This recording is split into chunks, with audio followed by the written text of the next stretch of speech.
This is NFL Chaos with Jeremy. I am Jeremy, and I bring the chaos. Tonight is Duel night with Dom C, and I'll be back with him right after this. I like Hutchinson the best, and I don't think Linderbaum is worth a top 10 pick. Thibodeau slipped, and I am going to grab Thibodeau. The Giants took Khalil Elam. Good for them. Kenyon Green is a guarantee in my mind. He would be such a dream pick right here. Evan Neal is still on the board. I'm not going to pick this now. That 44 pick could be tight end. That 44 pick could be a good linebacker, a good safety. We could drop back one pick and pick up a second rounder for New Orleans. We got options here.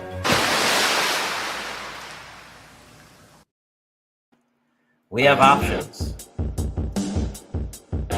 Before we get to the options, we have to get to my co-host. Welcome, Thompson. What's up, Jeremy? What's up, chat? It's mock time, baby. I love it. I love it. Always fun on Sunday to have something to look forward to. Oh, man.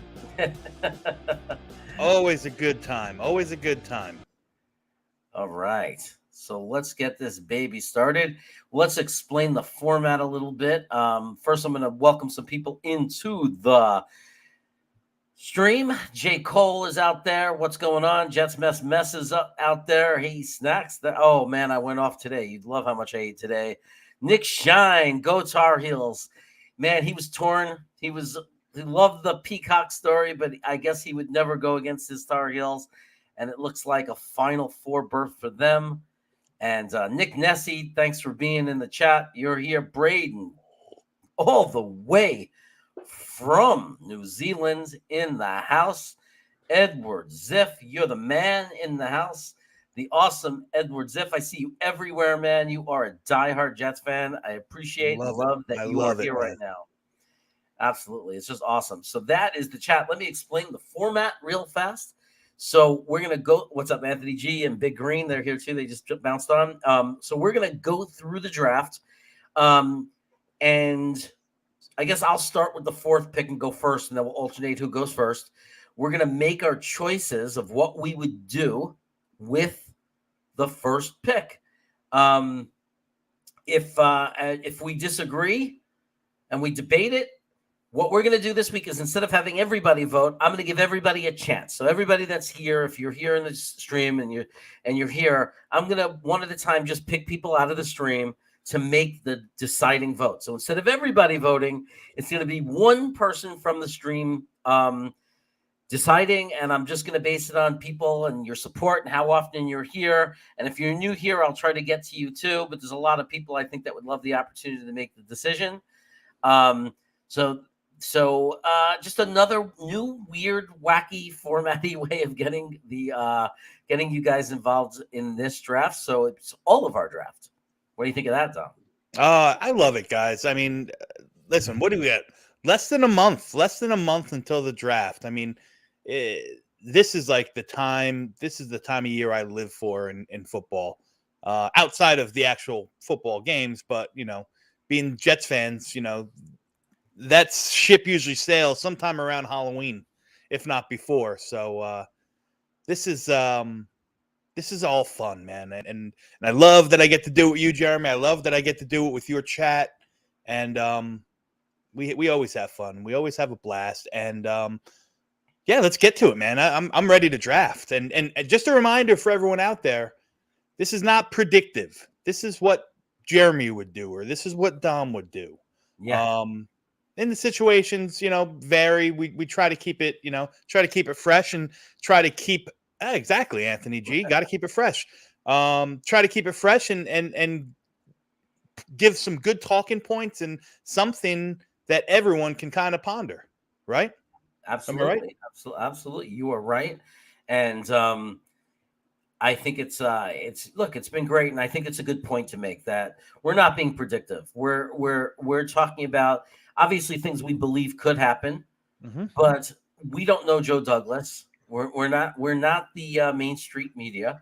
We're not the beat. We're not claiming to have any news or information that anybody else has.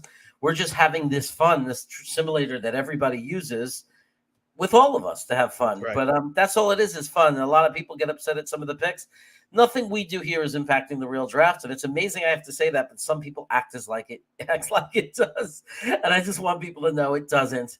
And there's a lot of different opinions about what the Jets should do, but at the end of the day, when that real draft is over, we all want the same thing. We want everybody we pick to work out and be great, and we want the Jets to win a lot of football games. Amen to that, brother. Amen to that. Yeah. And Nick will say the same thing. Nick is has his opinions, but respects others' opinions. So let's do this, and we're going to hopefully model that. You notice that me and Domsey are not going to fight or rip each other's heads off when we don't agree on what to do. So let me share screen and get into the draft. Here we go. We are all set up for 7 full rounds, fast speed, and I'm going to say let's draft, and here we go. All right, and now, somebody slipped. So here are some trade offers, but one trade offer from Kansas City to go down to 29. And they're offering us 2 first-round picks, 29 and 30, and a second-round pick, and all they want back is our 4th pick and our 163. But here's the dilemma, and the dilemma is that Kayvon Thibodeau is on the board. So since I go first, I'm going to make my argument of what I would do. If I am Joe Douglas in this situation, I take Kayvon Thibodeau, and I do not go for the trade. No questions asked, no hesitation. Give me Tibbs. Give us our edge. Well, fair enough. Short, sweet, and to the point.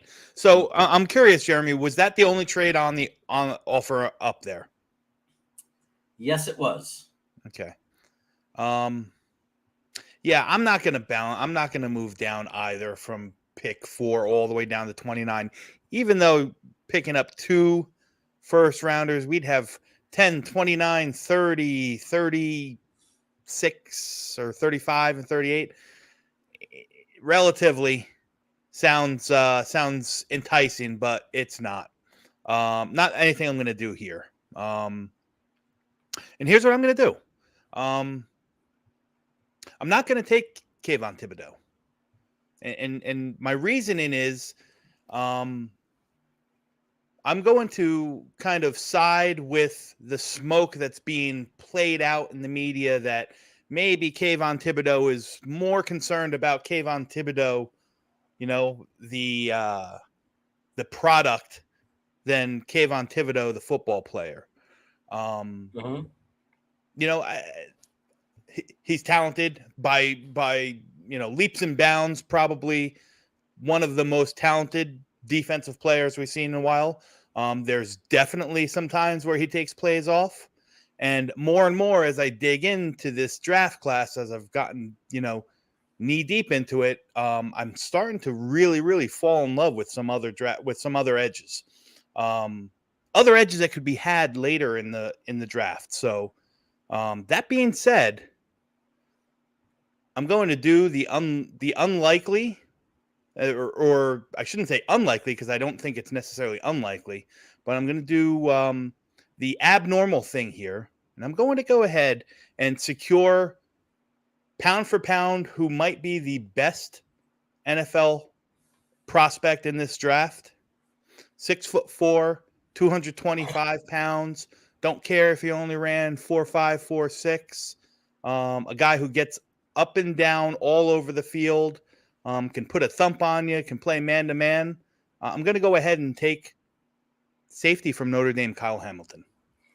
Okay, so you want Hamilton, I want Thibodeau. I'm gonna fill what some might argue is still the biggest need on our defense right now, and put that that plug and play linebacker to play alongside a Whitehead, and really give us a tandem that can bounce both from too high to up in the box, and give a lot of flexibility to Saleh's defense. And even though Saleh's defense has always had a strong back end, I know that the San Francisco teams And, the San Francisco teams and even the Seattle teams didn't spend a lot of high capital on that back end, but they always found those guys. I think it's just hard right here, right now, in this situation, to bypass what's still a big glaring hole on our defense and possibly the opportunity of that unicorn player that Kyle Hamilton offers. So, okay, let's rock. Okay, luckily, I stopped scrolling on the chat because I saw people didn't realize if you start giving your opinions early, it makes it hard for me to pick fairly and without, unbiased or whatever. So what I'm going to do is I didn't see. I went as far as down to like J. Cole saying "Let's go Jets." So what I'm going to do is try not look at the chat. I'm just going to just say Nick Neary. You've been a great newcomer to the channel. I'm sorry, Nick Nessie. Amazing newcomer to the channel. You're such a newcomer. I thought you were Nick Neary for a second. Nick Nessie, if you can now put in your choice, would you go for Kyle Hamilton or would you take Kayvon Thibodeau? So it's either KT or KH. So I'm waiting for Nick Neary to make the decision. KT or KH. What say you, Nick Neary? What say you, Nick Neary? Give it to us.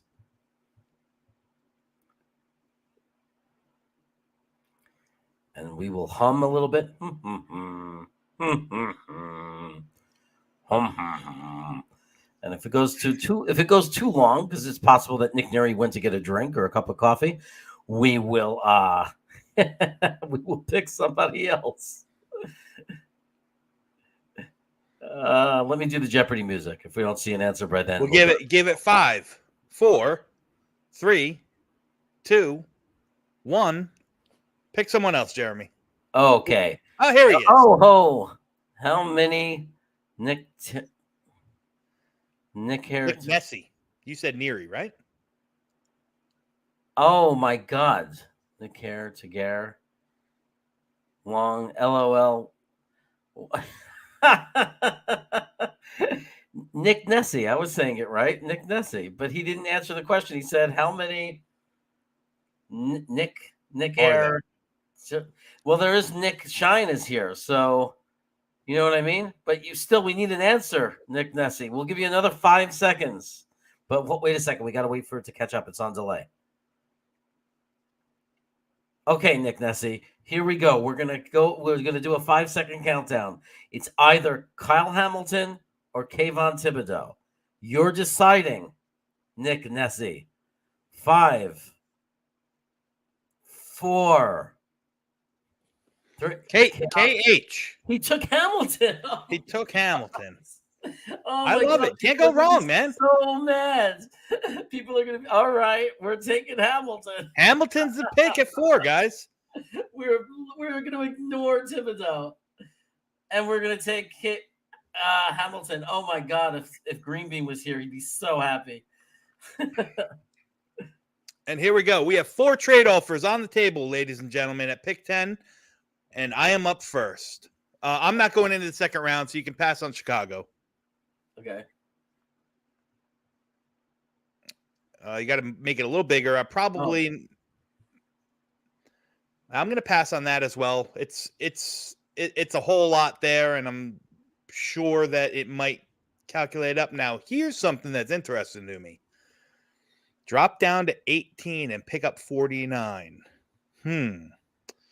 What's the next one? No, I'm not gonna pick with. Well, that's to drop down a little bit further for a little bit further in the second round, and plus a 2023 second rounder. So here's the dilemma I have, Jeremy, and I'm gonna say I really like that Saints trade. But I also really like the idea of securing an edge here, or having the option of going. I can't see who's on the board. Who is taken so far? Oh, okay. So let me show you who's on the board. How about that? I see. I see everything I need to see. Okay. Yeah, so my edge 3 is still on the board here. And I know Hamilton fits an absolute need for us. I know the position, I know no one wants to take a safety, that high. And realistically, who knows if it really happens or not. But for the sake of argument, like I said, Hamilton's on our roster. We fixed that back end. After KT, after Hutchinson are gone, I really like the upside that Jermaine Johnson has. I think he's plug and play. I think he's got a nasty streak. As much, the one thing that I got from Jermaine Johnson on his tape was that he has a plan. When he's rushing the quarterback, he has a plan. And if plan A doesn't work, he's got plan B lined up. And if plan B doesn't work, he's got plan C. And to boot, he's also very stout against the run, So my pick right here is going to be Jermaine Johnson, defensive end, edge from Florida State. Okay. Well, I think you really screwed the pooch here, my friend. We should have taken Thibodeau. Now we're in a bad situation. Well, I don't know how bad it is. Well, don't get me wrong. There's edges I like. My bad comes because I'm worried about wide receiver now. Okay. But at least Garrett Wilson was off the board. If Garrett Wilson was still on the board, I'd give you the fight of my life. But I think what I'm going to do is I'm going to argue that we should take George Karlaftis. Okay. I agree that we need an edge.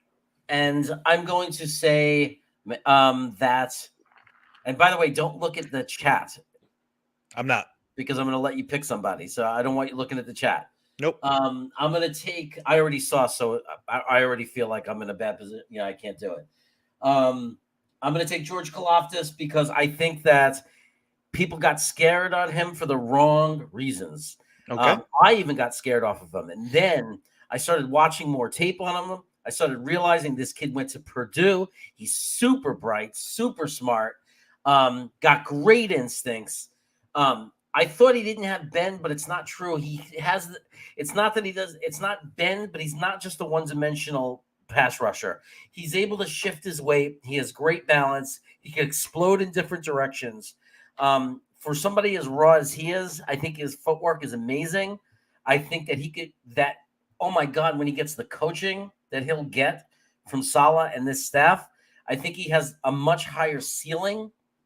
And I think he can be an absolute monster for us. Yeah. He may even turn out to be better than the other two, although I think the top two edges are safer.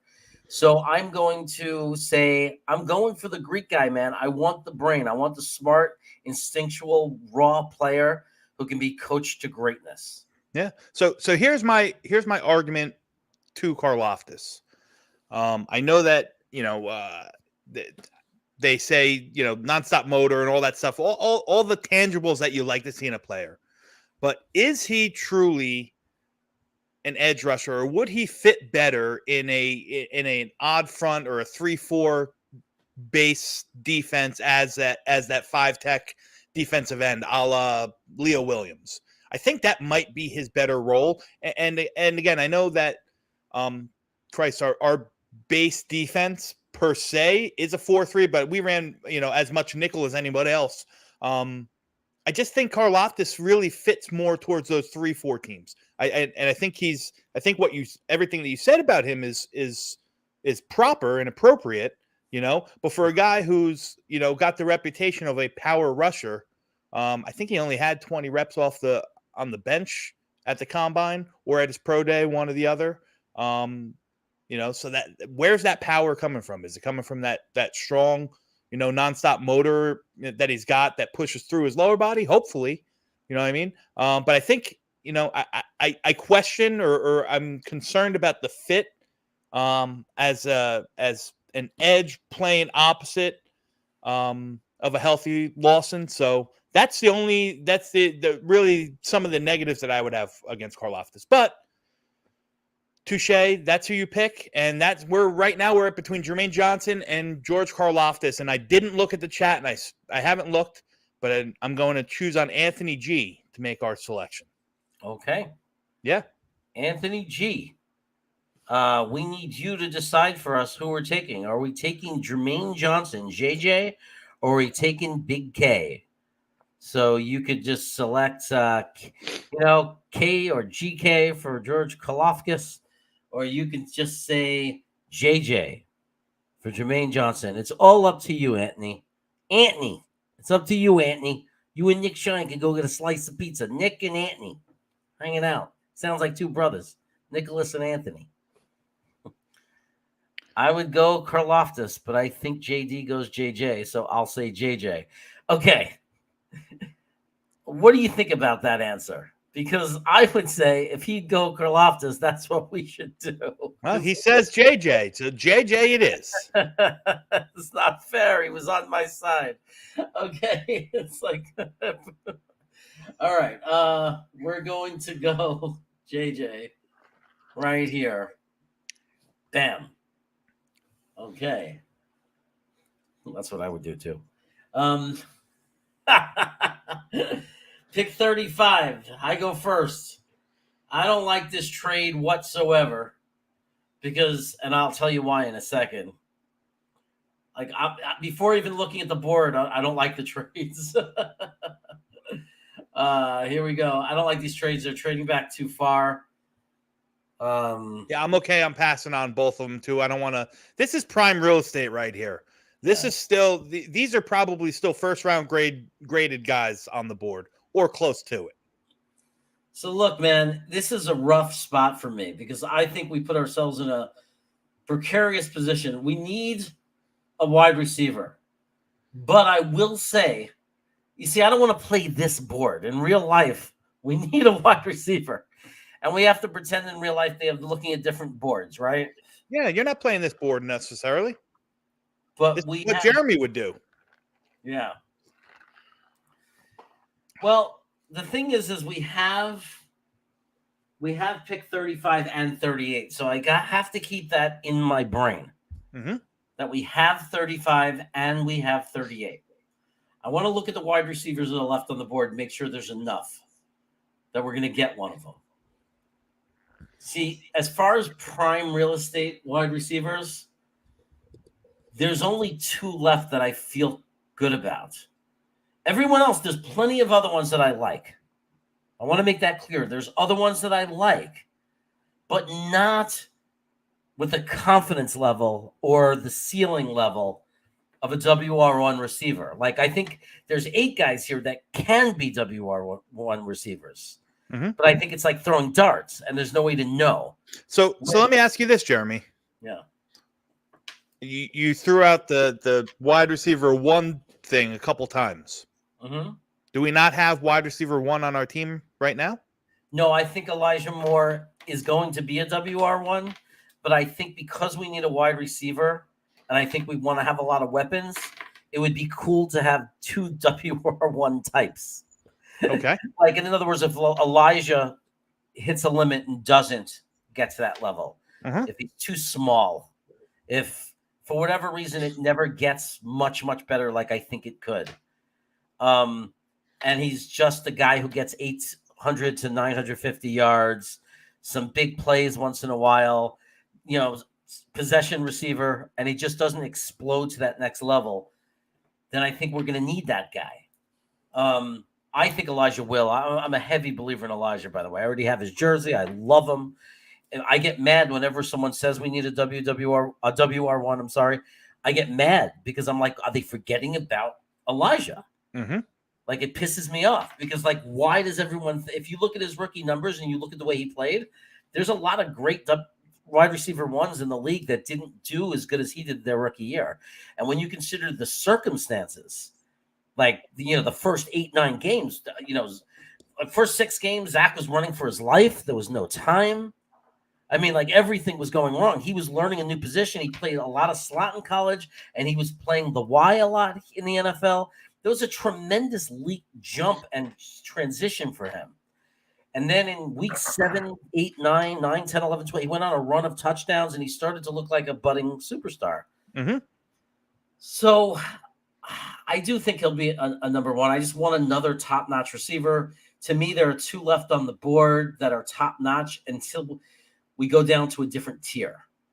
Still a good tier of lots of good guys that I like, but a different tier. The other thing I think we need, I feel very strongly about, is linebacker. That's another one where I feel there are really good guys that'll be there at 38 and even in the third round. So I hesitate for that as well. So I think what I'm going to do here is argue that we should take the best value on the board. And to me, the best value on the board in this spot is Lewis Seen, the safety. He is he's not super tall, right? But he's good sized, decent sized, 200 pounds. If they zoom in, you can see he's like 6'1". That's pretty good size. He's, I think that when you, like, the thing I remember about him every time I read these notes, and the thing I noticed when I watched a few of his highlights, is the one line here: Seen is a violent downhill hitter. And I freaking love that, especially when you think about who the Jets like, the type of player who we just signed at safety and we just brought in. When you look at Whitehead, I think it's the type of player we like. And I think that the value is there. So I say Lewis Seen is the guy, and I haven't looked at the chat yet, so I'm not going to. Okay. I think Lewis Seen is my guy, and now I'm going to hit the other button to be off the chat, so I'm not looking at chat. Okay. I'm going to have to pick, so I'm going to go That's to my... fine. That's fine. So I'm going to say this, and through my breakdowns on Green Bean's channel, Lewis Seen is one of my favorite players in this draft. I love the guy. Does he have some limitations? I absolutely do. Could I see the Jets... could I see him being a target here in the second round? Absolutely. But what I don't see is us doubling up at safety in our first three picks. With Hamilton already on the board, Whitehead here. You forgot about Hamilton, didn't you? Well, this is a lock for me then. With Hamilton on the board, with Whitehead already in the stable, and still... I'm not ready to jump ship completely on Ashton Davis. I'm not going to look at safety right here. So I'm between a couple guys. Can you go to the big board for me, Jeremy? Yeah. This is the big board. No, that's the safeties. You caught me. Oh man. I'm. You don't have to go much further. I know. Okay? Huh? I know you're gonna pick my guy. Well, I was between a couple positions, so I wanna rebut what Jeremy had to say about the wide receivers. Okay, I think we do need a wide receiver. I'd be remiss to say that I'm comfortable going with, the three that we have right now, plus Jeff Smith and all the other makeshift pieces. But I don't know if it's as big of a need as everyone makes it out to be. Which is why I was completely fine on passing one in the first round. And I'm completely fine on passing one here because there's still some guys on this board that are going to be players that I feel comfortable if we selected with, later in the second round, third round, so on and so forth. There's still some very, very good ball players. On top of that, I love at least how I see this team kind of coming together. I want to see more of an emphasis on the run. I want to see more of an emphasis on the shorter play action passes, so on and so forth. I want to see more of an emphasis on rebuilding the 31st ranked defense that was just completely Swiss cheese. All right. So I think bringing in the two tight ends that we brought in, I think, really trying to, I don't want to say pull the reins on Zach, but putting him in a position where he doesn't have to play hero ball all the time, and you do that with a solid running game, and you do that with setting up the play actions with the, the shorter routes, the more, high percentage routes to your tight ends to Michael Carter out of the backfield, so on and so forth. So I'm thinking three things right here. Okay, Mm-hmm. one, which I don't think this is a bad option, but I'm not going to do it right here, is you bring Michael Carter in a running mate and secure one of the top running backs in this league. I don't think that's too far off of a statement to say. So it's an option. Two, we can address the linebackers, which is still, we still need to bring some bodies in there at linebacker. However, the linebacker position is a little bit deeper. I'm comfortable with some of the guys that we might see there later on in the second, third, and fourth round. And three, I'm going to make the pick that I think will help our linebackers more so by keeping some bodies off of them, and I'm going to address the defensive line. And I'm going to address the defensive line with probably my favorite interior defensive lineman on this in this class, and that's Devante Wyatt out of Georgia. The guy's a stud. There's no ifs, and or buts about it.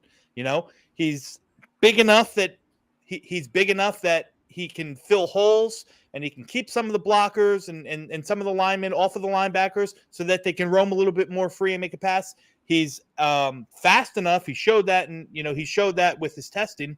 He's fast enough that he can get at the quarterback. I think he'd complement Q very well, and I'd be more than happy going into the next 10 years of my, Jet fandom with those two guys in the front of the, in the trenches.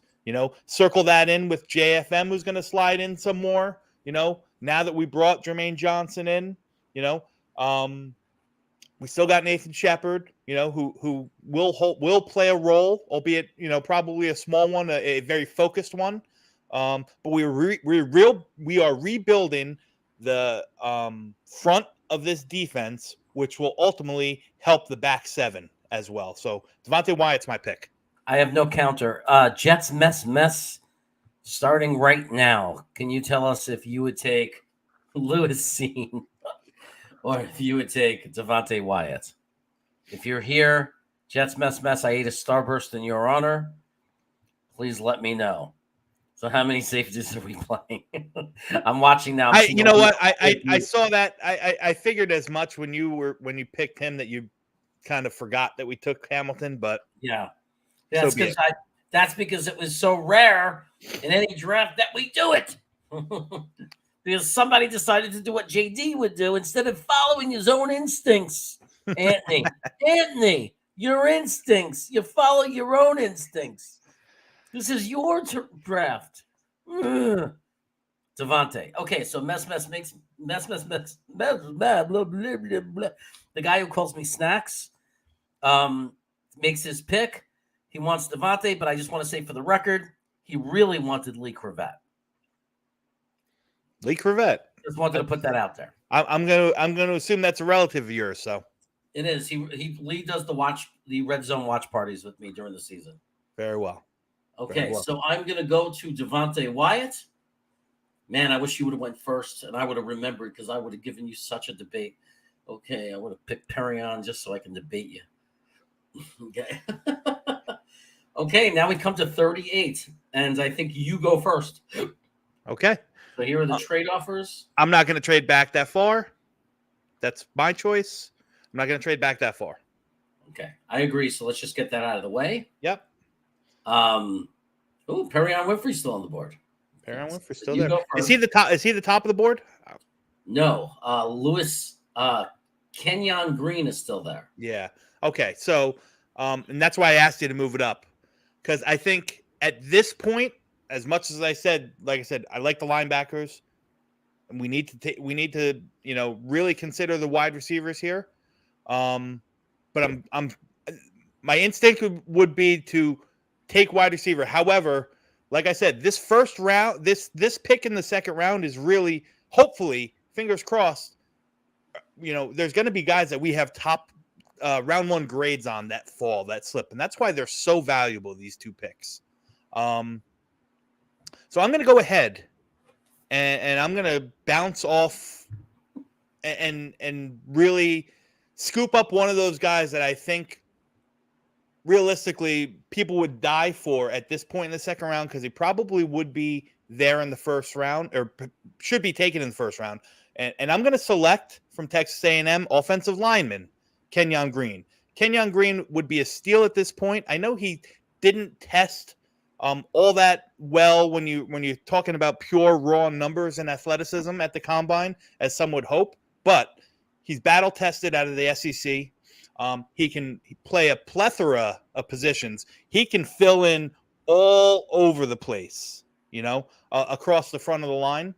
And especially with George Fant on a 1-year contract, with the health questions that, unfortunately we've had with Mekhi Becton, Connor McGovern on a 1-year contract as well. We're going to need replacements that could step in a pinch and play. And I think, like I said, Kenyon Green right across the board could fit all 5 of those spots comfortably. He's a steal here at 38. I can't let him drop any longer. So I worry about the wide receiver later on in the draft, and I'm gonna take the best player on the board by far. Okay, so I want to say right off the bat, I agree with you 100% that Kenyon Green is an absolute animal. He might even be comparable to, there's a good chance he's comparable to be as good as AVT. And I mean that. He might be as good as ADT. I don't know why he's dropped so much in the draft throughout this year on draft boards. Yeah, like I said, he didn't. If people hang their hat on what happens at the combine, he definitely didn't perform as athletically as some of the guys in his position. It's a little bit slower, a little bit stiffer. Wasn't very explosive in some of those broad jumps, high jumps. All those markers for the athleticism. So, but he's got instincts of a football player. I really like Kenyon Green a lot. I'm not gonna lie, but I just think, because I think they're going to be gone. We're running out of guys that are in that top 4 tier of mine. Okay. There's 2 of them left. For a while I was on Christian Watson, but now I'm having a little hesitation because I don't think we're in a position to gamble. I really like Christian Watson, and I feel like I'm going to feel crap about it when he ends up being a superstar in the league, and I chickened out. But I really lately have fallen in love with Jahan Dotson. I really have fallen in love with him. I watch his tape and it just gets me pumped. He's a special player. He makes incredible grabs. I mean, you're absolutely right. I got to agree with you on that. Like, I love what he does and how he goes and gets the ball, man. I mean, for someone who I know everyone's going to classify, because this is the kind of what goes on when you hear Dotson to the Jets. Oh, we have already got a small guy in Elijah Moore. Yeah, you know what? But these guys are different, man. These guys are weapons with the ball in their hand, and the catch radius that Jahan Dotson has on him is, for a guy who's probably 6 feet or just under 6 feet, is ridiculous. So I'm not angry with that pick.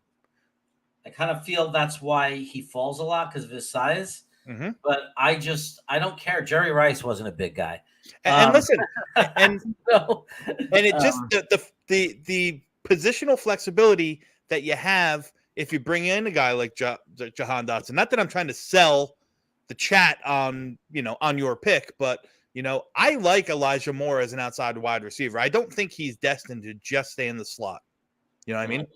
Yeah. I think you could do. I think you could do a lot of different things when you bring in guys who are magical with the ball in their hands after the catch. So if you could pick somebody in the chat, pick a new name. I didn't look at the chat, but I'm going to pick Eminon. Eminon, he's there. I didn't know he was here. Welcome, Eminon. And Eminon, your choices are Kenyon Green or Jahan Dotson. Let it rip, buddy. So who do you take here? Just in case he just got here, doesn't know who we already took. Let me light that up for him. So Eminon, we have already taken. Why isn't this working? Oh, because I'm on the wrong screen. Okay. Eminon, we've already taken Kyle Hamilton, Jermaine Johnson, Devante Wyatt, all defense. So we've taken a bunch of defensive guys. We're at pick 38.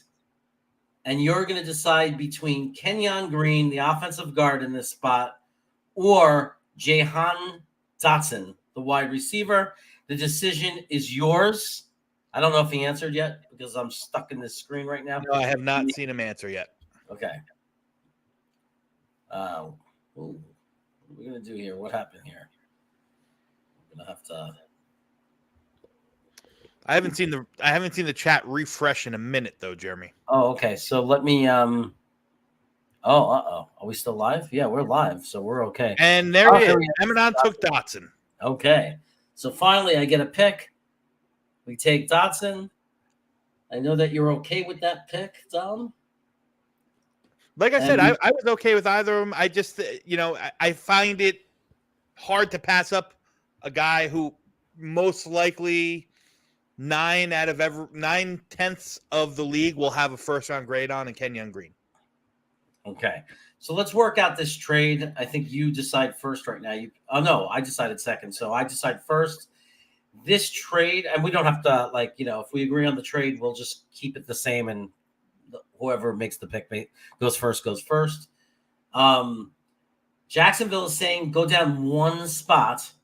I have to look at the board and swap our 163 for their fourth next year. I really like that. I think that's a really good offer to only go down one spot and swap our 163 for a fourth next year. Especially because we already have 2 fourth-round picks, right? We do. Yeah. So I like that. Do we have 2 fourth-round picks? How did we get our second fourth-round pick next year? I thought we got it. Carolina. Carolina. Okay. No, next year. You're talking about this year or next year? Next year. We have 2 this year, Carolina and the Jets. Oh, right. So they're offering us next year's fourth. I'm confused. We have 2 sixth-round picks next year. This could give us 2 fourth-round picks next year. And then I think Cleveland wants us to trade back too far, in my opinion. But we do gain a pick as opposed to lose a pick this year. So I let me look at the board. I have to look at the big board and figure out who they want. I see Drake Jackson up there. I don't really care about him. There's no one I'm in love with on top. So I would make this trade. What are you thinking? To go down one spot, lose a fifth rounder to gain a fourth next year? Yeah.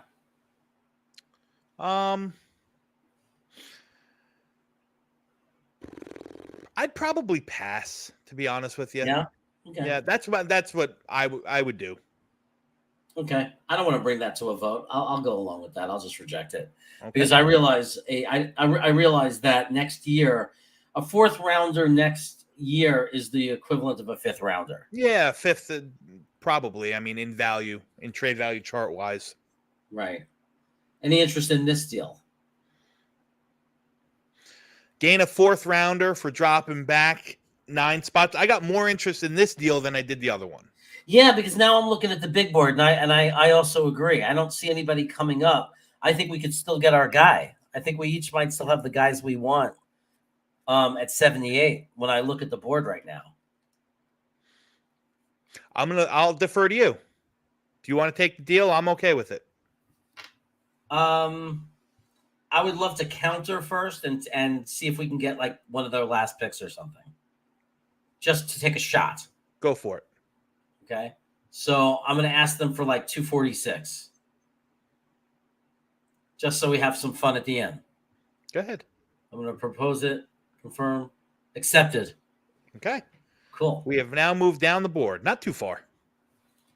Okay. So the Raiders want us to go down even further and trade our 6th. They'll give us 126. But I'm not dealing any picks from next year's draft. Yeah. Okay. So that both of them are like that. So let's just reject them. Okay, and you're up. Look at the big board. There's a steal up there. I just have to say. But at the same time, we got to go for value. So I think I go first, right? You do. Okay, let me look and see who the tight ends are. I don't see any right now. Oh wow. Okay. I know a lot of people think that well. Let me look at the running backs and go by player. Okay. Well, see a lot of guys I like. A lot of guys I like there. I think we could wait. Um. Okay. So a lot of people think as we drafted two, I mean, because we signed in free agency two tight ends, that we don't need a tight end. Um. I still think we should take a tight end. But now I'm looking and I'm seeing, oh man, I'm seeing a lot that I like. There's a lot of power in this pick right now. I don't think we've taken a linebacker yet, have we?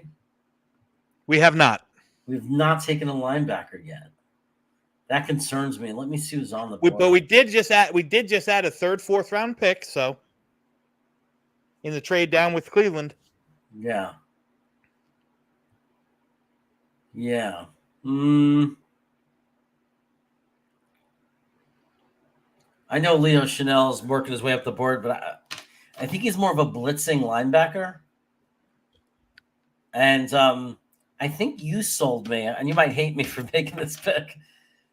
I think I would go Quay Walker here, based on some information from you. I love Quay Walker. I love Quay Walker. I know you do. You sold me really hard on him, and as a matter of fact, I'm going to do him justice because you just put so much effort into it. I'm not even going to. I'll let you talk about him if you want, and why you love him too, just to do it justice because I can't talk about him as well as you. I just know that when you were done talking about him, I was in love with him, and I thought, and I love Leo Chanel. It's not that I don't love Leo Chanel. It's just that he looked more one dimensional, and a lot of what I saw in him. I mean, I really liked it, but I don't think that we're a team that's going to blitz and rely on our linebacker to get to the quarterback all the time. I think that we're looking for coverage type linebackers and run stopping, screen stopping linebackers. So that's my choice is Quay Walker. Why don't you make your choice and your arguments? I'm going to make sure I don't look at the chat. I want it to come off of that screen that I don't see the chat. Okay. All right. Well, Quay Walker is definitely in contention here. Do you want me to talk about him you want me to give you what I think on Quay? Explain to them why you made me fall in love with him. So Quay Walker, like I said, when I think he's a great, I think he's a great value at this pick. Not, wholeheartedly. Big guy, 4'5", very, very uber athletic. A couple years ago was really pigeonholed as the pass coverage linebacker in that Georgia defense, but has grown and did an excellent job at it. Understands zone defense very well, gets his proper depth, without, pushes off receivers into the other zones without losing his ground. He's a very good form tackler. He disrupts the passing game in so many different ways, whether it's with pressure, whether it's, with, airtight, coverage. He's tall, he's big bodied. Like I said, he's a dog, in many different ways you can say that. I mean, he's a bulldog, so that he comes from a defense that, knows how to play, and I think he's the prototypical 4-3 will linebacker. I could line him up there next to Mosley and be completely satisfied, and to boot, I think he'd also be a great rotational piece with Q Williams in there. Quincy, where Quincy kind of struggled, Quay Walker could really step in and really fill that role. So I think there'd be a very good, solid rotation there. So that's my thoughts on Quay Walker. Okay. And that's your selection. Yep. Okay. So can you see that? I'm going to see that board one more time, Jeremy. Okay. Here's the big board right now. I'm going to blow it up for you. Sure. Can you scroll down a little bit? Okay, you can keep going. Keep going. Keep going. Okay. I'm good. I'm good. Okay. All right. I'm between two guys here. All Mhm. right. Actually, I'm not. I'm not between two guys. I'm going to go ahead and take Jeremy Ruckert, the tight end out of Ohio State. Listen, I don't think that I don't think I think Jeremy Ruckert has a lot of growing to do before he's a true weapon on the offensive side, especially through the air. I think he's got he's sufficient, but I think he's got some room to grow. He's not a guy that's going to bust down the seams. That's not his game. I think he's more of an all-around tight end. I love what he does in line. I mean, he's a sixth, he's a third tackle on the field when you have him on there. Like, that's what Jeremy Ruckert brings. And why I think it's important is, with Usama and oh my God, why am I drawing a blank? The boy they brought over from Minnesota. Help me here, Jeremy. Oh, Conklin. Conklin. Thank you. Good Lord, I drew a blank. Both very good tight ends. Conklin's a little bit younger than Usama, but I mean, Rucker can sit there and not have any pressure to have to go on the field and produce like a tight end one right off the bat. You know what I mean? He can sit there. He can learn from a guy like Usama. He can learn from a guy like Conklin. Both have strong skill sets. Both differ a little bit. Conklin's definitely more of the weapon, vertically and through the air. I mean, the guy has great hands. And Usama does a lot more of the nasty, kind of behind the scenes, little security stuff in his pass game. I think both could be great teachers to Jeremy Ruckert. Again, at this point, I think the value is worth it. I'm going to take Jeremy Ruckert from Ohio State. It's funny because I was about to take Jeremy Ruckert. Yeah, I would have taken Quay Walker. So right, and I thought that's what I thought in my head. I honestly thought that. I said if I was thinking Jeremy Ruckert, then I saw Quay Walker, and I said if I take Ruckert, you're going to take Walker. Mm-hmm. If I take Walker, you're probably going to take Rucker. That's exactly what I thought. It was between those two guys. So you get to pick. No, I picked somebody from the chat. I think I haven't looked. So I'm going to pick Big Green if he's still here. I don't know if he's still here. I don't want to look at the chat. So can you see if he's still here? And just let me know, because if he doesn't pop in with a vote, then I don't want to see any of the chat. So, Big Green, if you're here, do you want Quay Walker, QW, or do you want Jeremy Rucker, tight ends? Do you want the linebacker or the tight ends in this spot? I don't see him here, or at least he hasn't responded in a little bit. But I do want to talk to a point that I do see here in the chat, and it's fair, and I know that myself and Jeremy and Greenbean have had this discussion over. Edward Ziff says we still have Kenny Yeboah. You're absolutely right. We do still have Kenny Yeboah. Okay, but I think there's going to be more of an emphasis in that 12 and multiple tight end sets that you're going to need more bodies. On top of it, Kenny Yeboah has proven to be an outstanding special teamer, with the ability to come in and play the tight end when needed. I don't know if he's a guy that we're going to, at least in 2022, going to line up on the field all the time in any set, especially the big sets, because, he's more, if you had to classify him, he's more of the receiving tight end. Jeremy Ruckert is probably the antithesis of that. So, right. Did we get an answer from Big Green? No. Okay, I'm going to say, is Nick Shine still here? Let's let Nick Shine decide. I did see Nick.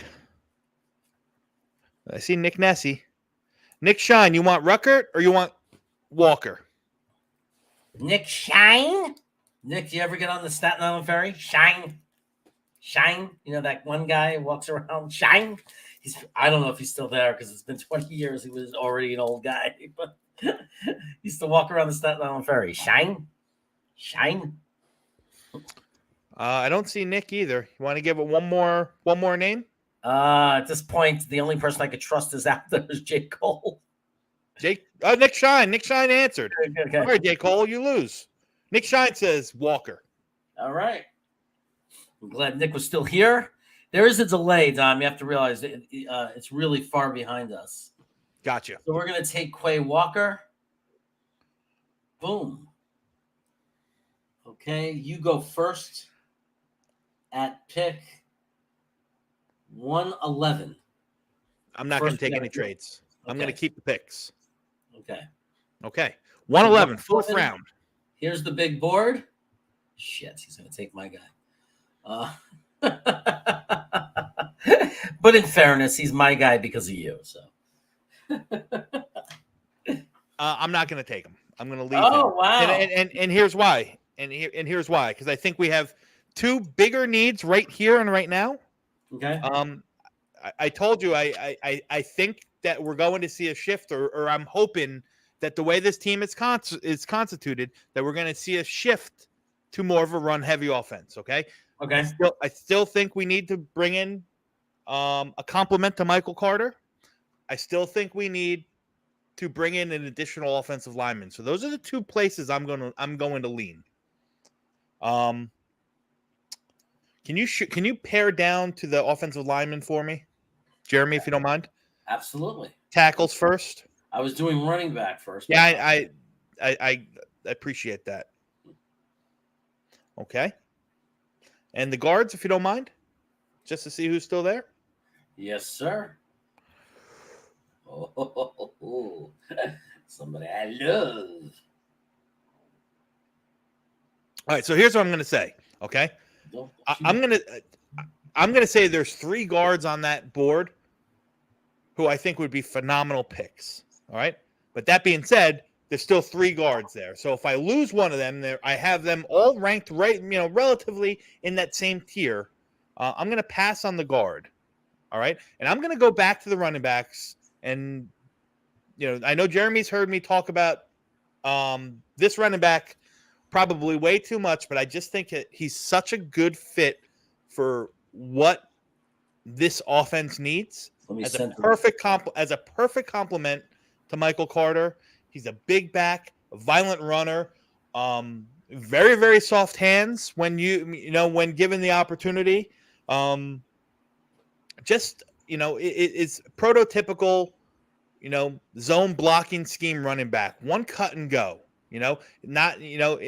Maybe not a burner by terms of 40-yard speed, but it's got enough long speed to run by you. And if he doesn't run by you, I swear he's going to run through you. Forget about LaMichael Pirine. All right, but we are going to dip our toes back into Gainesville and take Dameon Pierce, running back out of Florida.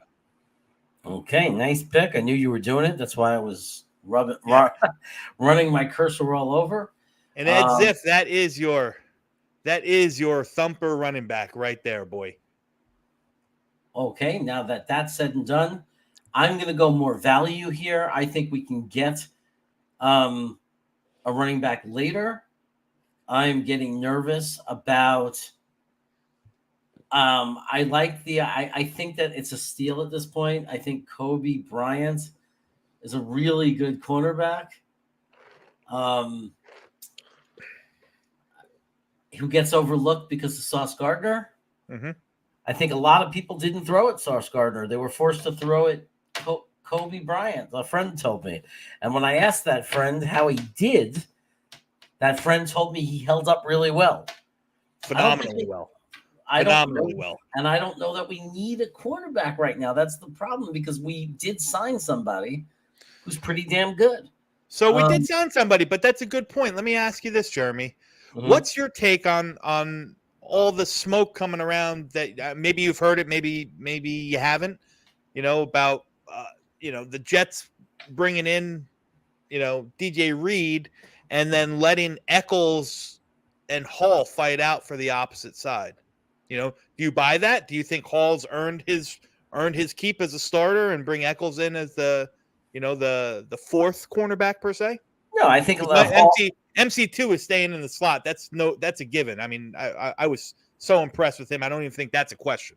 I think Hall has the slight advantage of where he is in his career compared to Eccles. But I mean, and I don't know if it's true, but there's been talks and rumblings that they think Eccles might have the higher ceiling. I don't know if that's true or not, but I am all about competition. Competition. There's no reason. If Hall has the inside track, if he's the better player, he'll win the competition. There's no reason to assign who gets that spot. There's no such thing as I earned it last year. I think it's, hey, if you're the better player, come into camp and show that you're the best person for that spot. Yep. Because Eccles might take a big step forward. You can't ignore that.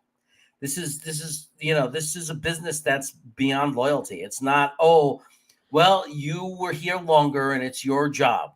No, if Eccles comes into camp better prepared and was like working out and going nuts all off season, running through drills, getting ready, and he is just a much better player in camp, then it has to be his job, and I think that it's just grumblings or rumblings. I don't know that there's any truth to it. I think last year, I think the heavy favorite to have that second spot is Hall. I mean, he had a lot of good qualities about him as a cornerback.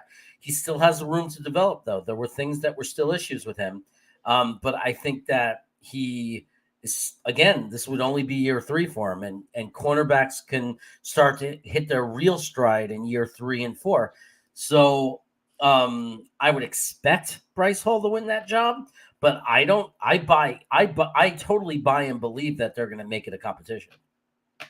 Fair enough. So it's my pick on who's picking, right? No, I am. God bless you. Thanks. God bless you. You already picked. You said that you want the running back, Pierce. No. I'm saying in the chat. Oh. No, but I didn't take Cody Bryant yet. Oh, I'm sorry. I thought you did. No, it's okay. I'm just looking at him very seriously. Because I'm also looking at running back like you were. And I'm sorry. I also am looking at offensive guard. Okay? And the person I like is down, people are strange when you're a stranger. So now the reason I like Cole Strange is because he is he plays center, or he can. Mm-hmm. And I would really like some versatility at center, although we did sign Feeney, right? We did re-sign Feeney. I think in the future, as this could be a developmental guy, I think it would be really cool to have a guy who could play center. Mm-hmm. And he also could play guard and be a good player there. Man, I'm really torn between him and taking Cody Bryant, because Cody Bryant, the room might be too full. I don't know. Because I think Javelin Guidry is a good guy to back up Carter II. I think Eccles is fine. I think that even Isaiah Dunn, they really like still. I don't think they've given up on really liking him. I think we're set in that room. So let me look at the running backs and see if I have an argument for somebody else.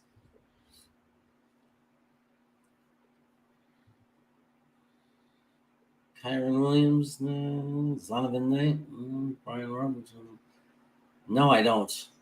I don't have a better argument for that. I'm going to just throw out there. Let me look at the big board one last time.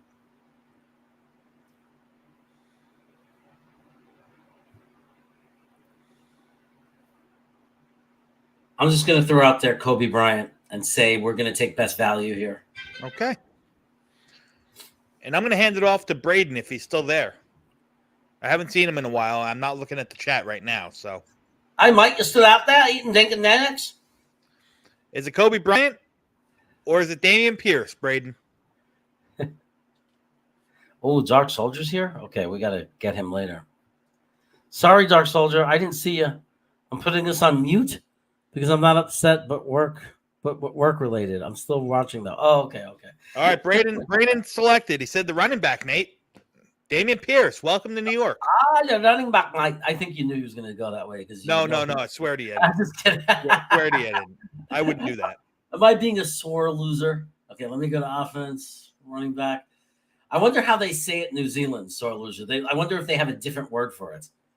Are you being a bad loser? Okay. Oh, look at this. We got back-to-backs here, huh? Oh, I forgot about that. Was that from a trade? The Cleveland trade when we traded back. Yes, sir. And you're up.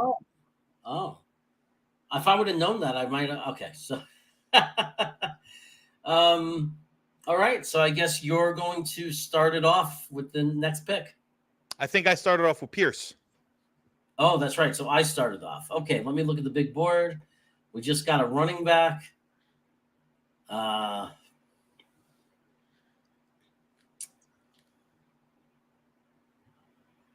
me see something. Why don't you refresh to the chat who we've taken so far? Okay, I definitely will. I just wanted to look at one thing. Okay. Sure. It's kind of a weird argument now because we have 2 in a row, but whatever. We have Kyle Hamilton, Jermaine Johnson. So we have our safety, our edge, Devante Wyatt, our defensive tackle. We went very heavy on defense. We're talking about completely transforming this defense. We got Jahan Dotson at wide receiver. We got let's see, Quay Walker at linebacker. We're pretty excited about that. And we got Damian Pierce, thanks to the New Zealander, Damian Pierce from Florida. And that's what we've addressed. So we have our linebacker, our wide receiver, a tackle, an edge, a safety. We stacked everything. I think that we addressed wide receiver and running back. When you look at free agency, I think we definitely have filled all our holes between what we did in free agency and this draft so far. But yes, I like if this was our first, if this is how our draft started, I'm all about it. Yeah.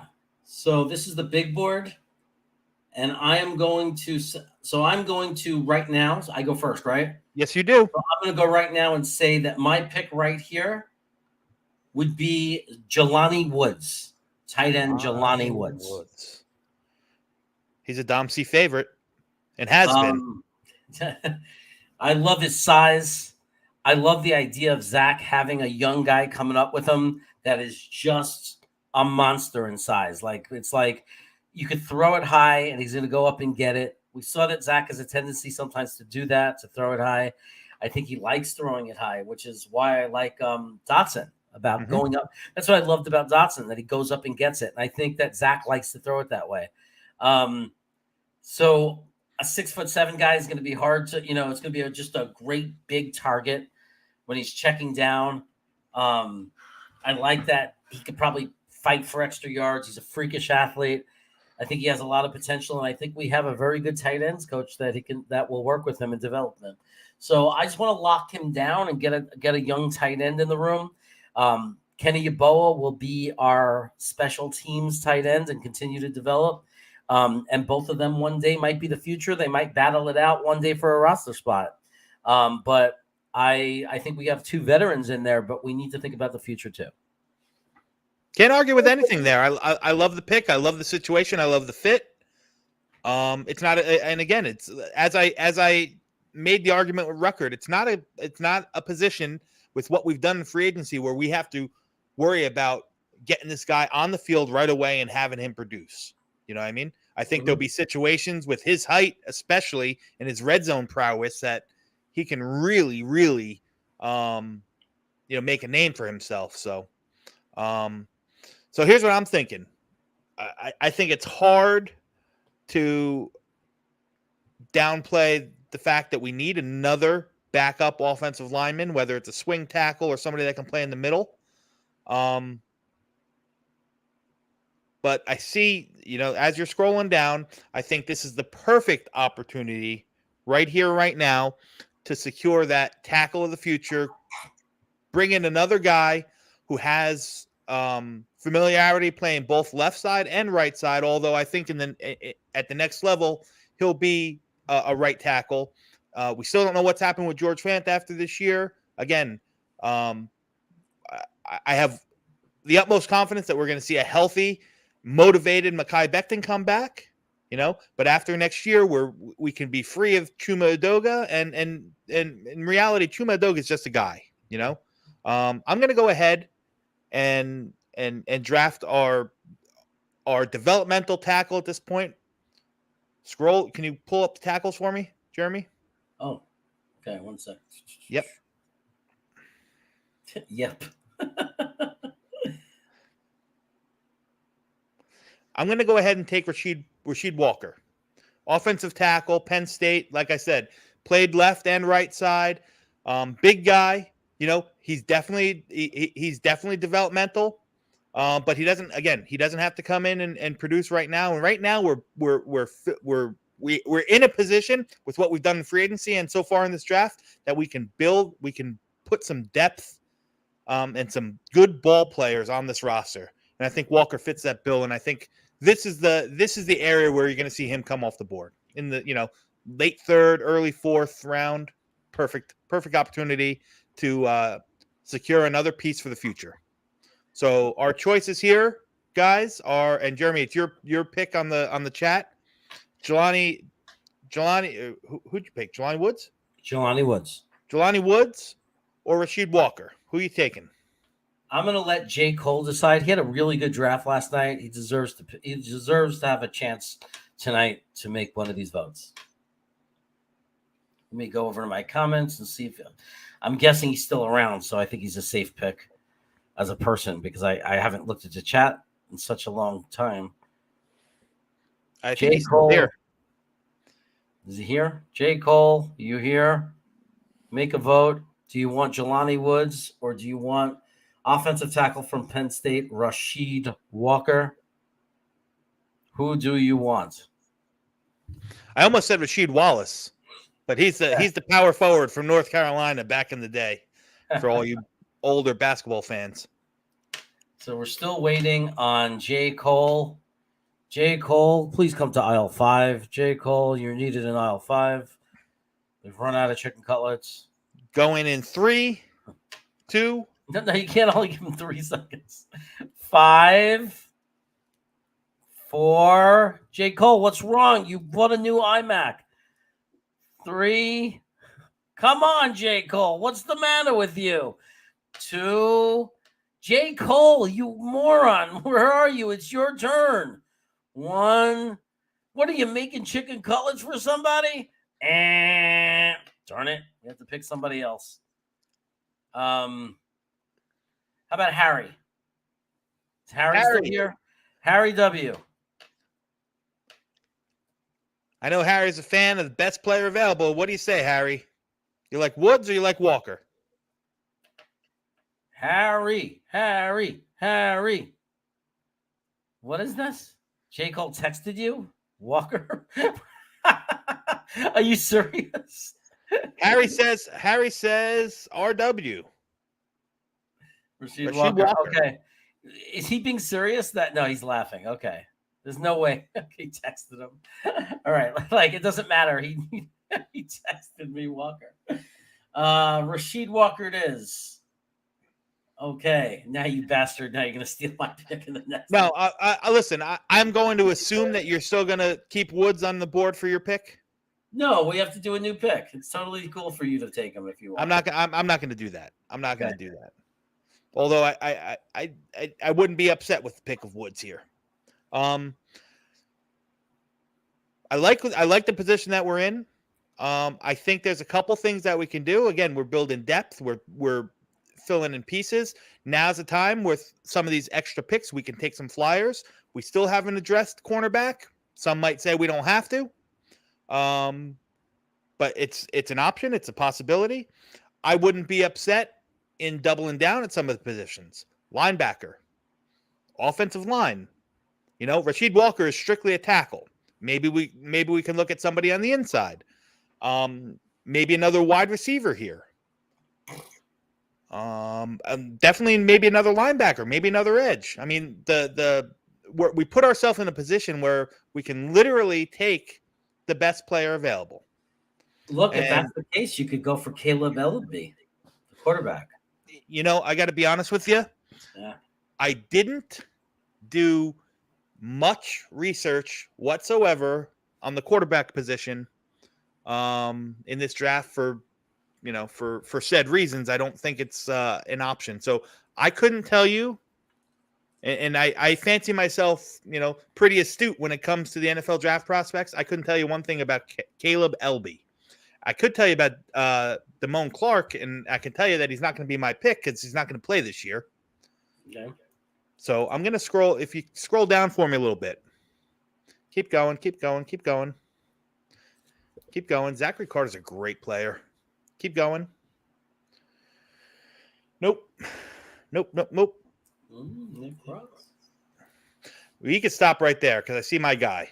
I'm going to take the edge out of Penn State, Jesse Lokita. I think the guy is uber athletic. He can do things on the edge. He played some off-ball linebacker last year as well, but I think he's a perfect choice at this point. Very pass situational rusher. I love what he did in Penn State. And to me, it's a no-brainer. I think the value is sky high here in the 4th round for Jesse Lokita. He's going to be my pick. Okay. I am very nervous that if we don't take Jelani Woods now, we're going to be in trouble because we don't pick again until 146. And it's possible that Kolar and Jelani Woods are gone. And I do not want Trey Barry. It sounds like some freaking Trey Barry. It sounds like some secret identity to a superhero. Trey Barry secretly at night comes out as the Flash. Anyway, I'm going to say again, Jelani Woods until I'm blue in the face. And I'm hoping he's still in the chat. There's a name that came up in mind to me, and that is there was a guy I saw him before. He said I was awesome, and I love him for saying that. David Gerard. So if David Gerard is still in the chat, we are debating Jelani Woods versus the edge out of Penn State, Jesse Lokita, baby. Jesse Lokita. So do you want JL for Jesse Lokita? Or do you want JW for Joel? They have to have the same first letter. Do you want Woods or Lokita? Woods, the tight end. Lokita, the edge. Dave Gerard, it is your decision. Jelani Woods all day. I'm not mad with that. I'm not mad with that. I think I think it's a perfect opportunity and a perfect developmental tight end with some major red zone upside. Okay, so we go tight end, Jelani Woods. There we go. I only know about him because of you, Dom C. Okay. And you're up first, Jeremy. You created the monster. No, I went first. I mean, I went first last round, didn't I? Nope. I went Lokita and you went right. Woods. You're right. Okay, so where am I going to go with this next pick? That's the question that everybody wants to know the answer to. And I'll tell you which way I'm going to go as soon as I decide.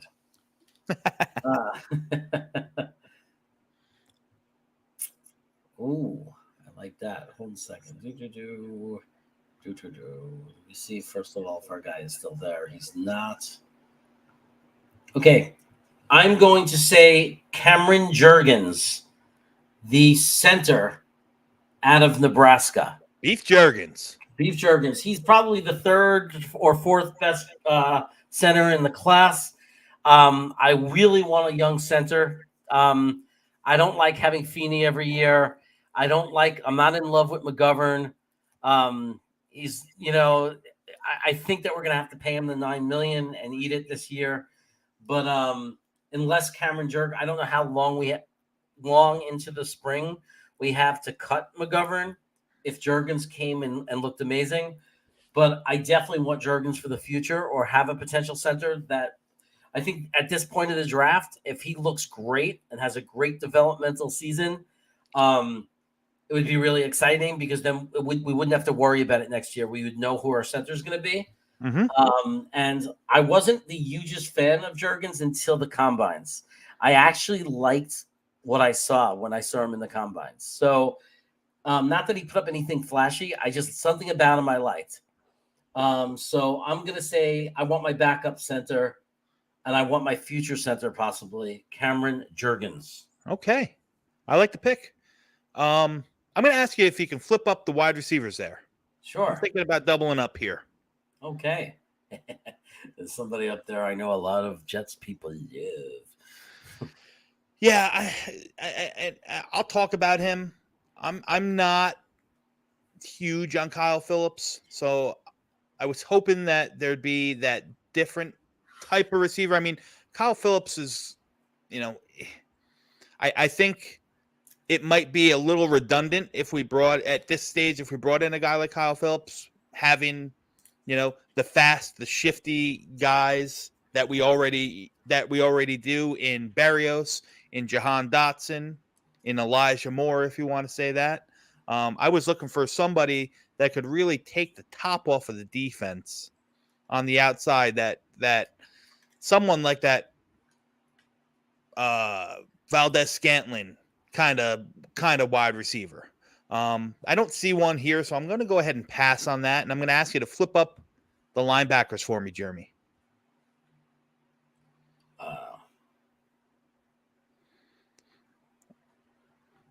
And here's what I'm thinking with linebackers, guys. Wow.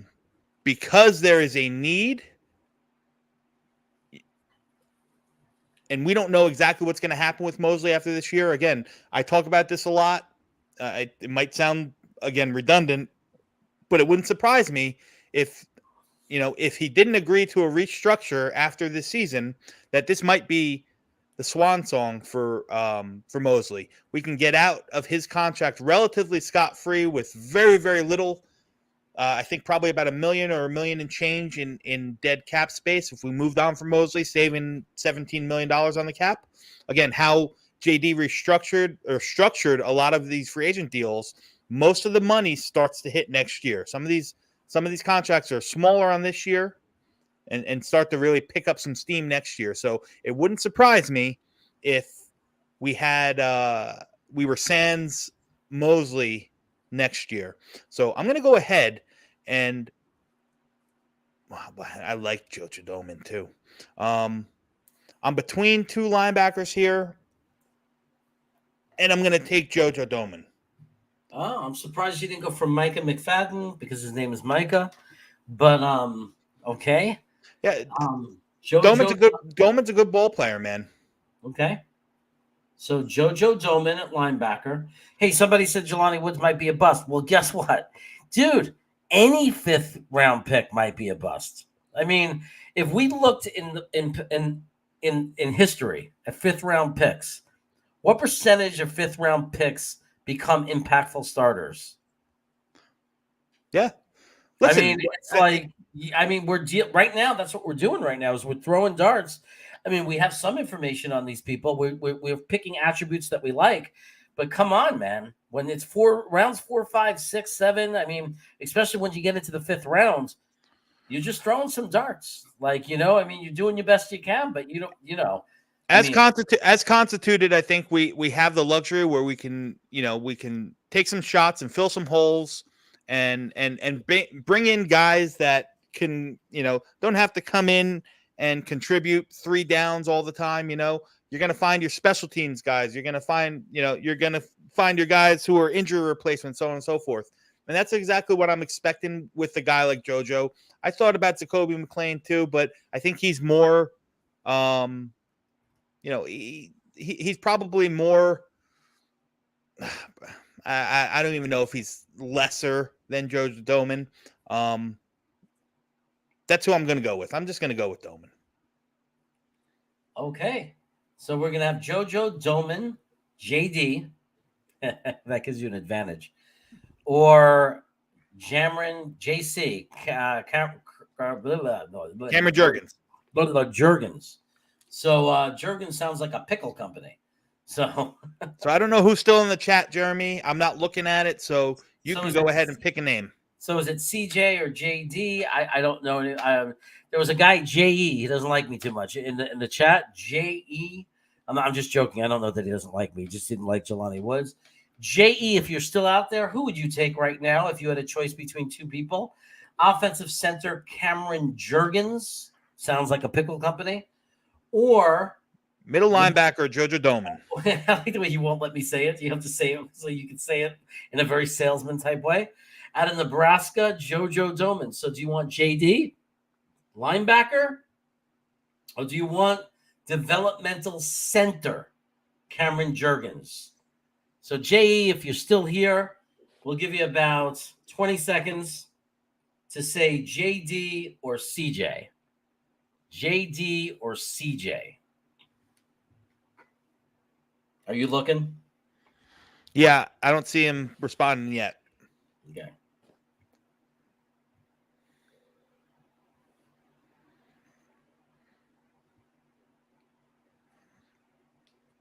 Nothing. Okay, so maybe JD's not here. Maybe it was a hit and run. I could see that. I see Nick Neary, but I don't see any opinions from him. It just Nick says Nessie. Nick Nessie. I don't know why I keep doing that. So Nick Nessie, I'm going to pick you because you didn't show your cards, sort as they say. So Eminon and Harry disagree. So Nick Nessie. I don't know why I keep messing up his name. Nick Nessie. Do you want CJ, the pickle company guy, at center? Or do you want the linebacker, Jojo Doman? JD would be a Joe Douglas special because they have the same initials. Matthew Smith is still saying take Kayvon Thibodeau. That ship has sailed, my friend. Stud City says Jurgens. I should have picked Stud City. I didn't even see he was in the chat. What's up, guy? Yeah, Stud City. He's a stud and he lives in the city.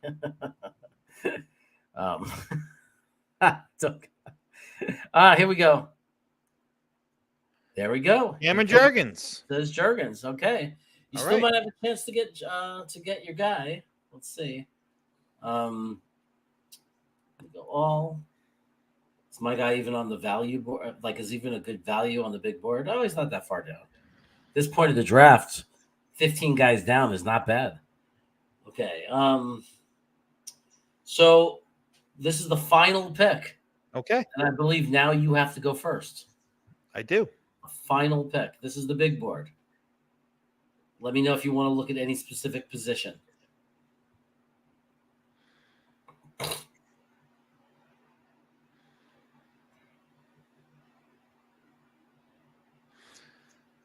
Well, Doman is still there, so I guess it would behoove me to go anywhere else but take him since I offered him up with our last pick.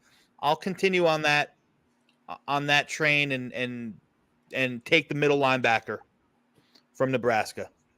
Okay, now I'm going to be a bastard right now. Shoot. Because I kind of feel like linebacker is a good position in need, and it would be a good place to double up. But you also mentioned that wide receiver would be a good place to double up. And in Jets world, I don't know how you feel about it. In Jets world, there's a popular young man from UCLA named Kyle Phillips. We'll call him KP. And when we re-signed Braxton Berrios, he did drop for me in my desire. Like, to me, he was the guy that was going to replace Braxton if somebody came along and took Braxton away from us. I was going to say, okay, we grab Kyle Phillips. But he slipped for me as in importance because he's kind of like a Braxton Berrios guy. Like, I had him as a gadget kind of player, wide receiver, punt returner, special teams guy. But I still think there's a ton of potential there. He might be a sleeper. Berrios just signed a 2-year contract. I don't think it would be horrible to have two guys who can do a lot of different things. And Kyle Phillips might surprise and be a legitimate, really good slot receiver someday. So I'm going to say Kyle Phillips as my pick. Okay. Very well. So I'm going to right away, because I see he's active, but I don't see what he's saying. So I'm just going to quickly say, Nick Shine, finish us off. And Well, just I think actually, I'm Nick Shine make the pick. I'm cool with that. It's either Kyle Phillips or it's Jojo Doman. But I think, Jeremy, we did yeah. acquire a 7th-round pick in the Cleveland trade down. So this is Oh, not our last pick. okay. So it's not our last pick. So there's still hope for either one of these players. But Nick Shine's on the board. Do you want the small, diminutive, shifty wide receiver from UCLA? Or do you want the big, strapping, corn-eating linebacker? J. Cole, we called you and you weren't here. So you We'll don't give get, you that. We'll give you the next one, J. Cole. Stay off the chat. you could have the don't last one. Yeah. You could have this the last one. But we called on you, J. Cole, and you were missing. Okay? We called on you and you weren't here. You let us down. You made Papa angry. Is Nick still with us? I If don't not, know. we can go. I thought he was still very active in the chat. So, Nick Shine, are you still there? I thought you were still there. At 7:30, he left a message that said football. It just wrote football. That's what Nick Shine is like. Nick Shine just sits there and like he'll be watching TV and he'll randomly just blurt out the word football. Football. With Berrios only a 2-year deal, Phillips would be a nice player to groom for special teams. Fair enough. I didn't know he was going to go that way. Honestly, Kyle Phillips is a pick. I thought Nick Shine was a nice, fair person to decide. But I do know that my viewers fell in love with Kyle Phillips. I did have that knowledge. Let's see if your guy's still there. If we have a pick, let's see if he's still there. Is he going to still be there? I don't know. Let's go to defense. Oh, I don't think so. That's a bummer. That's I was a little nervous because if he was still there, I was going to say there's no way I can argue it and win. Let's go to the big board. Okay. Who goes first? You? Make it bigger. It's me. Okay. No, I'm sorry. It's you. It's you. Oh, it's me. Okay. Man, I really like Bo Melton, but I mean, we just doubled up on receiver in this draft already.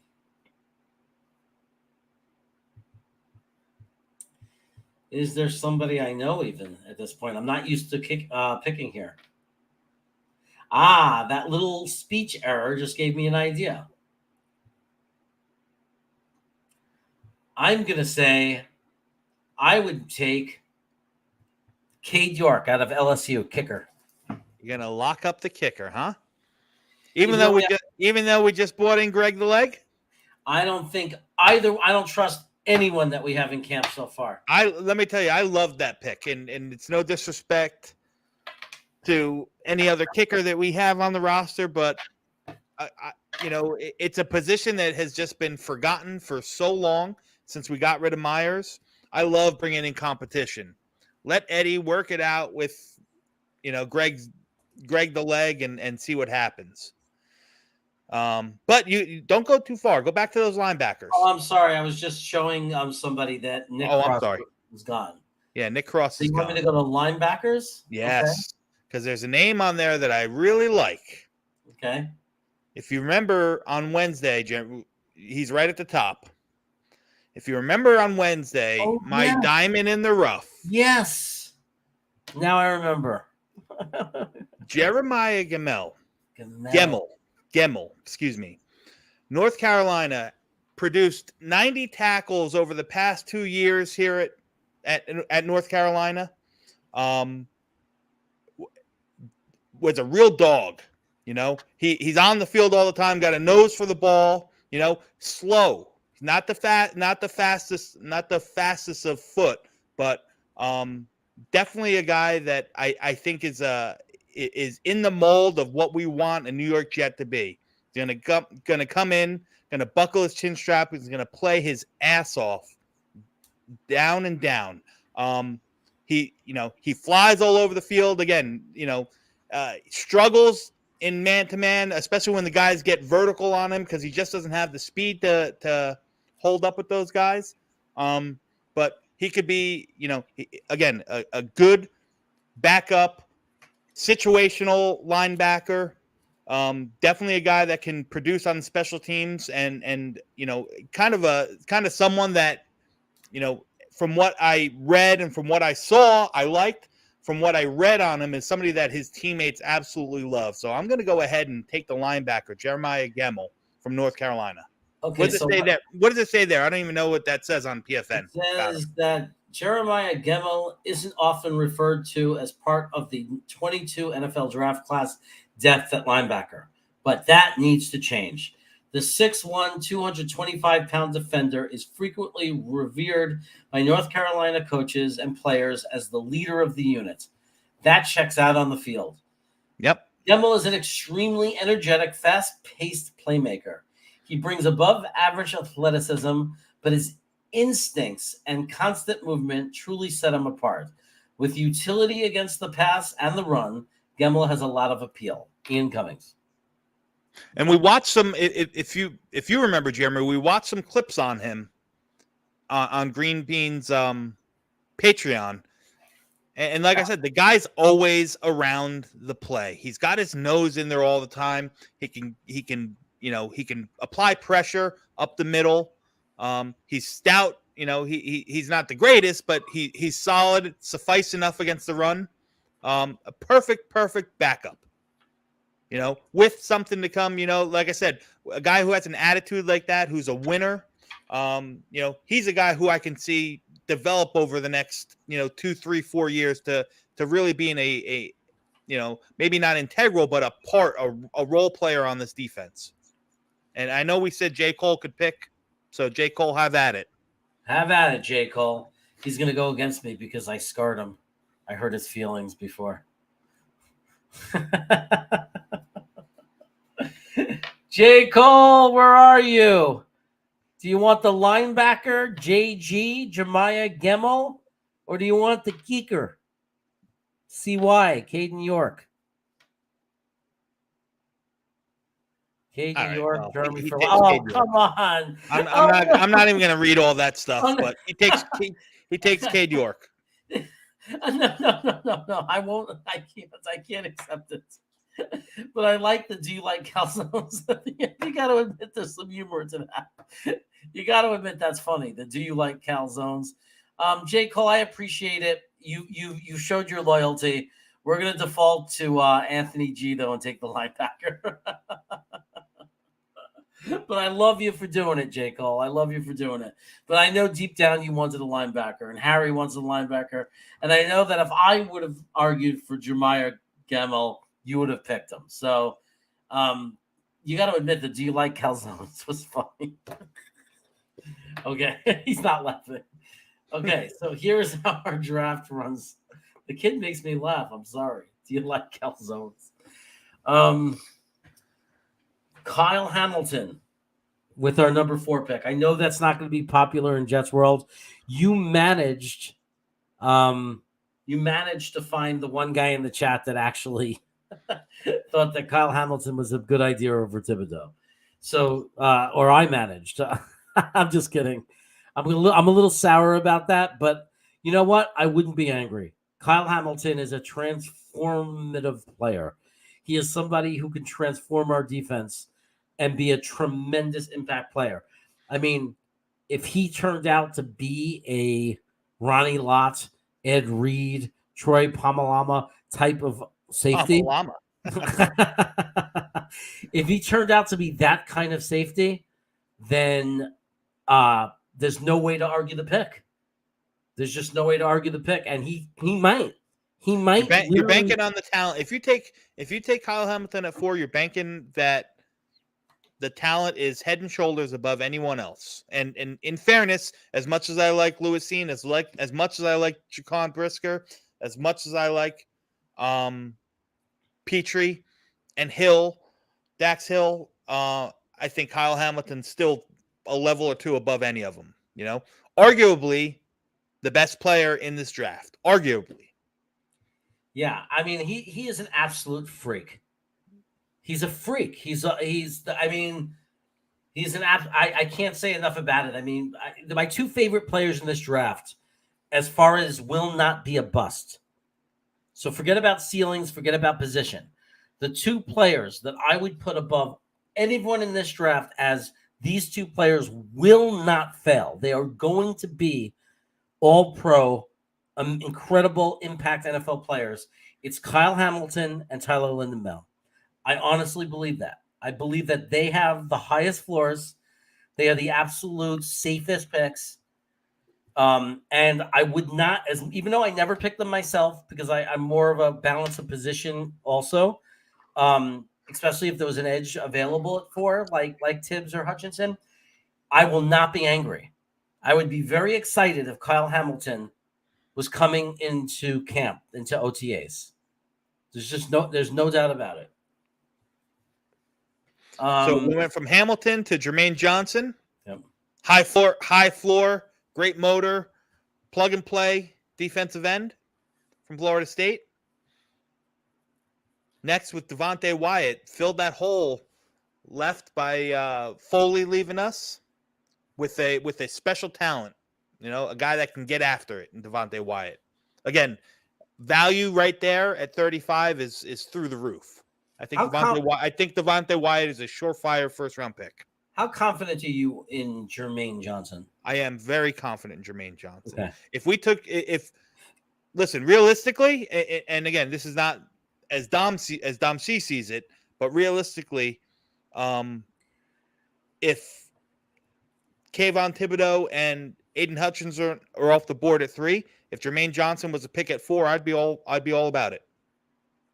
I just need to tell you that if I would have picked first for that 10 spot, I would have taken Jermaine Johnson, but you took him. And I wanted an edge, and Karlaftis is my number 4 edge. Yeah. Jermaine Johnson is my number 3 edge. Yeah. I like Hutchinson, Thibodeau, Jermaine Johnson, Karlaftis. I'm a little bit lower on Karlaftis for the reasons I explained earlier. I don't think he's a bad ball player, but he's a little bit shorter arms.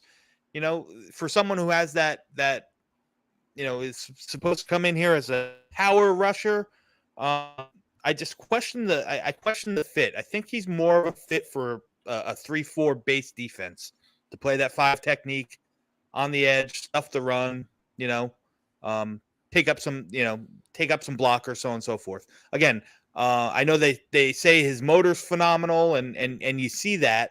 I just, like I said, I don't think he's a bad ball player. I just don't think he's, at the top of my class. Guys I like ahead of George Karlaftis. Boye Mafe.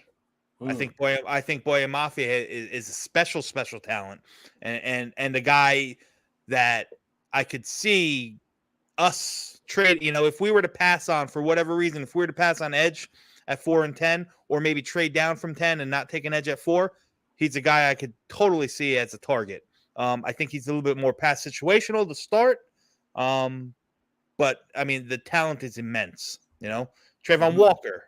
I'm starting to really, really warm up to the idea of Trayvon Walker as a Jet as well. I know he's kind of another guy that, might be a little bit of a tweener, doesn't show full effort 100% of the times. I did. I saw I did shave. You like that? So I have both of those guys personally ahead of George Karlaftis.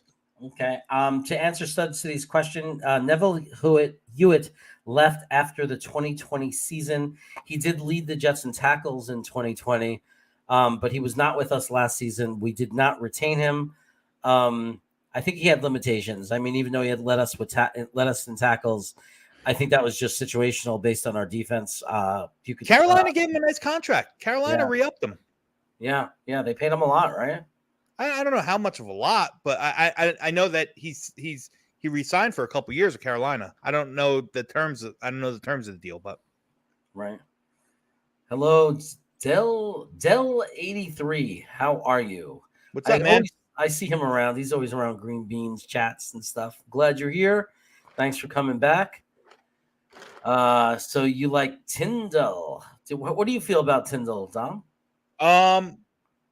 See, we talked about him a lot last Wednesday when we touched on the linebackers.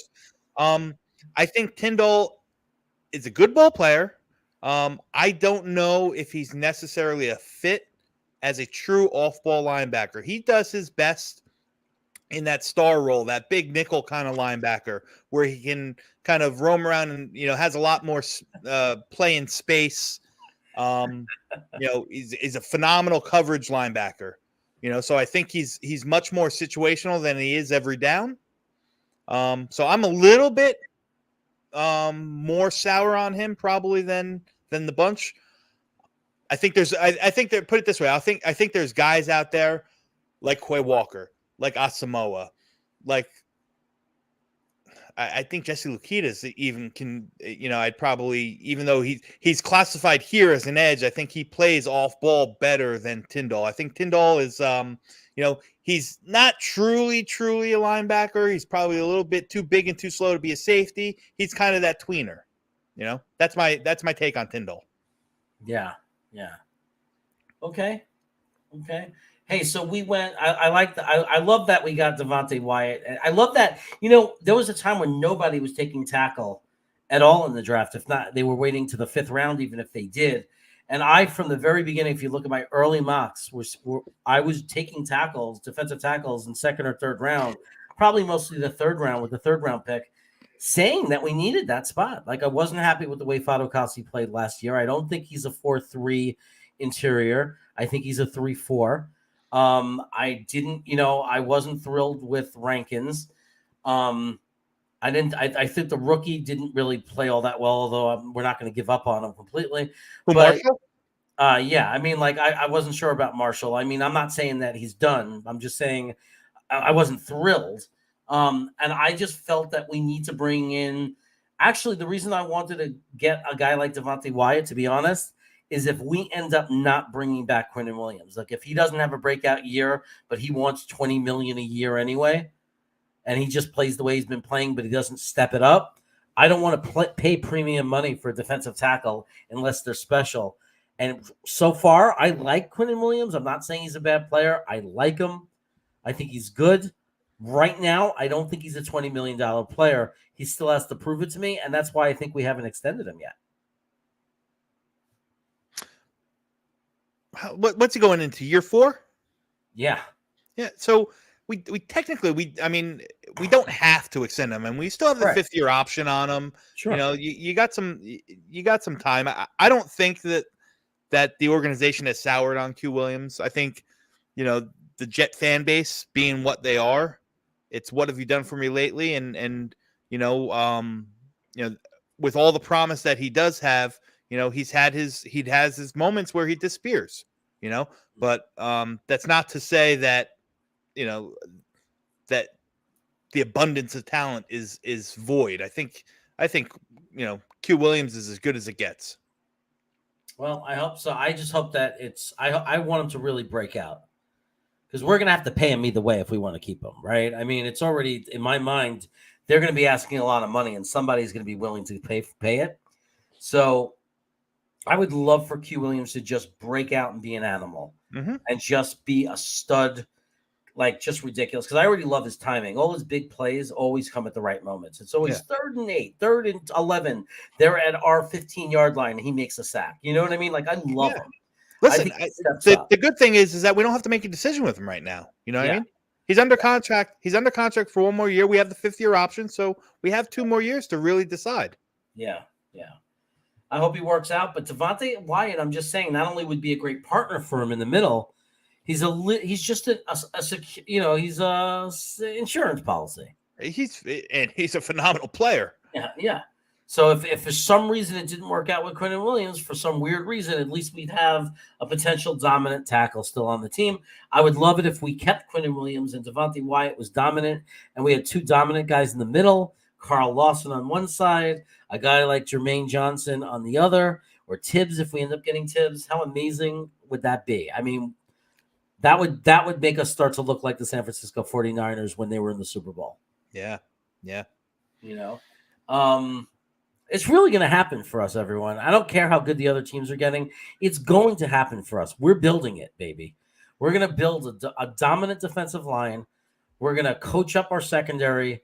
You're going to see some. I'm getting excited. We're going to run the ball, pound the ball, control the ball. We're building up the offensive line. Zach is going to grow as a game manager, which is really all we need him to be. I'm getting excited. I'm excited about the future of this team. We might not win a bunch of games next year. We might not make the playoffs next year, but I am very excited about the future. Jahan Dotson. I think that's a good pick for us, right? I mean, he's. I know you like him too. I think he's a great player. Yeah. Like I said, I would have no problem with him on our team. He's got a nose for the ball. He goes up and gets it. He's magic with the ball in his hand. He's a great ball player, great football player. Mm-hmm. Would have no problems with Jahan Dotson on my team. Yeah. Yeah. And then we get Quay Walker. I only know about him because of you. I love him. Yeah. I love him. Yeah. Starting linebacker right off the bat with CJ. Rotational. I could see him. I could see him stepping in there. I think they're still gonna. I still think Quincy Williams has a role on this team. Mm-hmm. I still think that they're very, very high on Jamie Sherwood. They've done nothing for 2 years now but talk up Jamie Sherwood. Yep. And the guy's a hitter. Yep. I love the Dameon Pierce pick. Love it. Yeah, he's my guy, man. He's my guy. Yeah, people look too much at numbers and they don't realize that Florida had a rotation. But if you just look at his carries and what he did, I don't know what you could say about Dameon Pierce that's negative. So if listen, as I have Dameon Pierce as my third ranked running back in the class. I think he's one of the better fits for the Jets. Like I said, because I think he's that one cut and go kind of guy, and the ferociousness and the volatility that he runs with is the perfect complement to, as I say, he's the thunder. He could be the thunder to Michael Carter's lightning. And both of those running backs, are not afraid to get their nose in there in pass protection. They're more than ample, especially Michael Carter, running routes out of the backfield, even though Dameon Pierce didn't have a vast route tree in Florida. He dealt with, two different coaches and shitty quarterback after shitty quarterback at the University of Florida. And on top of it, he was never a bell cow. Even last year when he, had his most production in college, he wasn't bell cow. He didn't touch the ball more than, 18, 19 times a game, and I think that's what they realize is he does his best work, when he's got some time, when he's rested a little bit, I don't know if he's a guy that you're going to give, he's not Derrick Henry. You're not going to pound the rock with him 30 to 35 times a game and have him be of utmost efficiency. Right.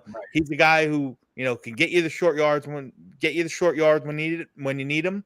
And on top of it, like I said, I just love the idea of him running behind our zone scheme, seeing that gap, hitting it and going. Yeah. Yeah. And then I don't know a ton about Rasheed Walker, but I never argue with bulking up the offensive line. I'm a big believer in the offensive line. So getting an upgrade in our depth, getting a potential future guy, on a potential starting tackle for the future. Yeah, he's a big guy. He played soft. He had very hot and cold games. You know what I mean? But he's a big guy. He's a grader in there. He's definitely got some. He's got the chops to play at the next level. But he's going to take some time to develop. And again, at this situation with the team that we've put together and the draft that we had, this was a perfect opportunity. He's the, he can step right in and be our swing tackle. He's an injury replacement. And then, if he develops and we have to make a choice on, what we're going to do on the outside over the next couple of years, you have a guy like Rasheed Walker in there. Yeah. And then I don't see how anybody could not love the idea of Jelani Woods if you see him. I mean, how do you not want that? You see that huge guy over there? He can run fast and catch passes aside from pancaking people. So, I mean, he's a guy, if, coached up, like obviously he still needs to make, like, he's a guy that's going to benefit from good coaching. I think working on his technical skills, but He's a guy I could see as a pancaker type tight end, really just push people around, really good, run blocking tight end, really good pass protector, and then a guy who'd be very dangerous when he slips out into the middle of the field. Yeah, and if I'm not mistaken, I know I sent you a clip earlier today via text, Jeremy. I don't know if that was his pro day or whatnot, but it was a really interesting clip of Ron Middleton doing some drills with Jelani Woods. Wow. Whose name am I mispronouncing? Your name. Okay. I was like, which player? Delay, not Delhi. Okay. So it's not Delhi 83, it's Delay 83. Okay. I got you. Oh, he's laughing also that you can draft centers. Yeah, man, you could specify center if you want. So we bring in the tight end. That was my pick, Cameron Jurgens. I think he's the third. In my opinion, I have him as the third best center in the class. I'm not saying he is, definitely. I don't know all the other centers well enough. I liked him at the combine. There was something about him when I was watching him. And I said, you know what? I think maybe this guy could be a sleeper. Guy might be one day a future, better than average, top 15 in the league center. I don't know. What do you think about him? Listen, anyone who goes by the nickname of Beef Jurgens, he's all right in my book. Braden likes the draft. He's saying, nice draft. I can't do it. Listen, I love this. If this, like I said, if this is how our draft worked out, and it won't be, let's be realistic. It won't be, because we can mock until we're blue in the face, but there's going to be guys that no one ever talks about that are going to be taken, and let's hope that they work out. But if this was our draft, I'd be doing backflips. Yeah. Yeah, no, I'm telling you, it's good stuff. I don't know. I know that you weren't part of the faction that fell in love with Kyle Phillips. But at 163, the 163rd pick in the draft, you're taking talent. You're seeing what they can do, and a guy like Kyle Phillips, like I said, at UCLA he was good. He was good with the ball in his hands. He's small, he's shifty. He's probably. I don't think I'm speaking out of line on saying that. I mean, he's just a slot receiver. In the NFL. But on top of that, I think he's going to cut his teeth really with what he can do on special teams. Yeah, that's the exciting thing to me. And you know what? When you pick somebody 163rd in the draft, if he was a good special teams player that makes some big plays for us, that's a great hit, right? I mean, that's a bullseye. Yep. And Jeremiah Gemmel, who's your guy, that you found this kid out of North Carolina, they agree with you. He's just a football player, man. Not the fastest, not the strongest, not the most elite technician, but he's a football player. And at 246, what are you going to do? You put some holes in there. So, Braden, are you talking about? Let me stop sharing. I like it. I think it's a good draft. Braden, are you talking about this? Let me see. I want to make sure that he's talking about this. Is it the intro song that I played when I introduced? When you introduced me.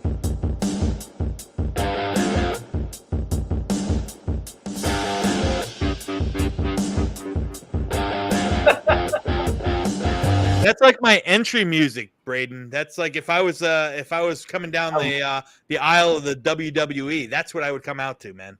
So my answer is that you can never go wrong with a Tar Heel. You're right, Nick Sean, man.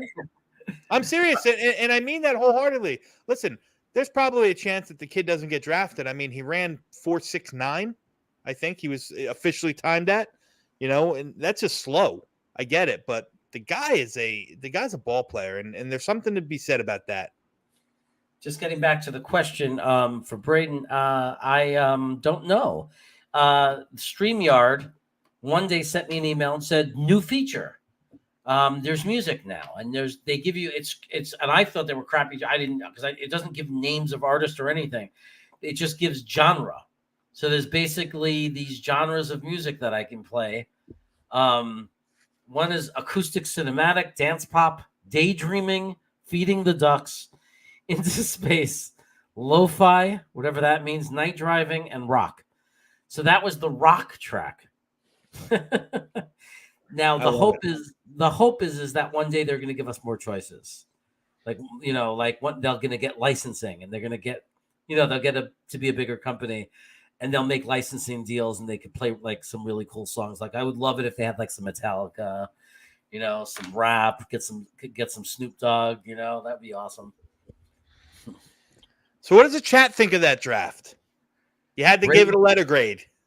Braden really likes it. Okay. I like it. St. Peter's had a good run. They did. So let's get to the grading, guys. Grade the draft. What do you think? Did we get any grade so far? I think I saw an A up there or something. Delay likes it. I like the draft. All right. That's cool. Lo-fi is mad chill, bro. Let me check it out. Let's play some lo-fi while people put in the grades. We'll give you some mad chill music right now.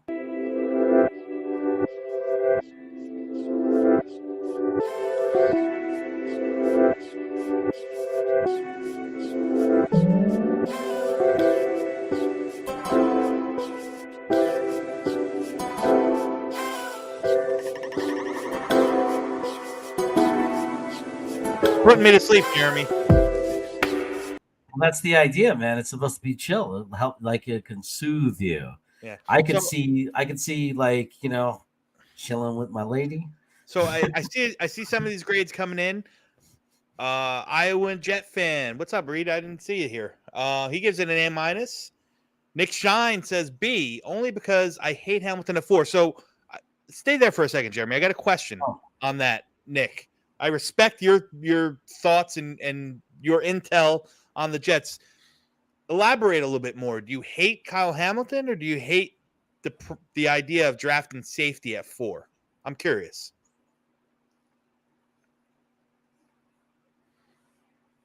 Harry says it's B+. Yeah, let's look at it while he's answering that question. Braden says A-. He would have taken KT. Well, you know what, Braden? Wasn't your choice. Wasn't your choice, mate.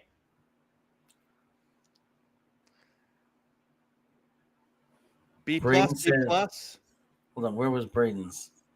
A-, but we should have taken KT. LOL. I even give an accent to his letters. Listen, in fairness to Braden right there, like if KT's the choice at 4, I'm all for it too, man. You know what I mean? We wanted to give C+. Not enough Georgia defenders for Jake Holt's liking. So also Delay likes the pick of Hamilton. That's cool.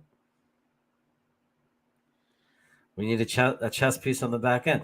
Look, at the end of the day, everybody agrees on one major thing. If the pick works out, we made the right pick. So if we pick Hamilton and he plays like a premier safety, if he's top 3 in the league or the best in the league, and he could be, within a couple of years, he might be the best safety in the NFL. And if we have the best safety in the NFL, it was an okay pick because they can change a defense. I've seen it. We know 3 of them. We could rattle out 3 names that changed a defense. Not a fan of safety that early. All great safeties have elite fronts. Make the front elite, and somebody like Seen at round 2 can be better than Hamilton. Fair point. Fair point. Like I said, I don't hate that idea either. For the sake of this experiment or this dueling draft, we wanted to give a couple different perspectives, different ideas. Because if Jeremy and I just agreed with everything, how fun would that be, right? Yeah, exactly. So Delay disagrees. He thinks that Hamilton's the pick, and I don't hate you for that. And I threw another one in there for you. We're talking more modern day, right? We're talking about Ed Reed and Troy and Earl. Well, I grew up, the first safety I knew was Ronnie Lott. And to this day, I don't know anybody. I can't think of a player that's better.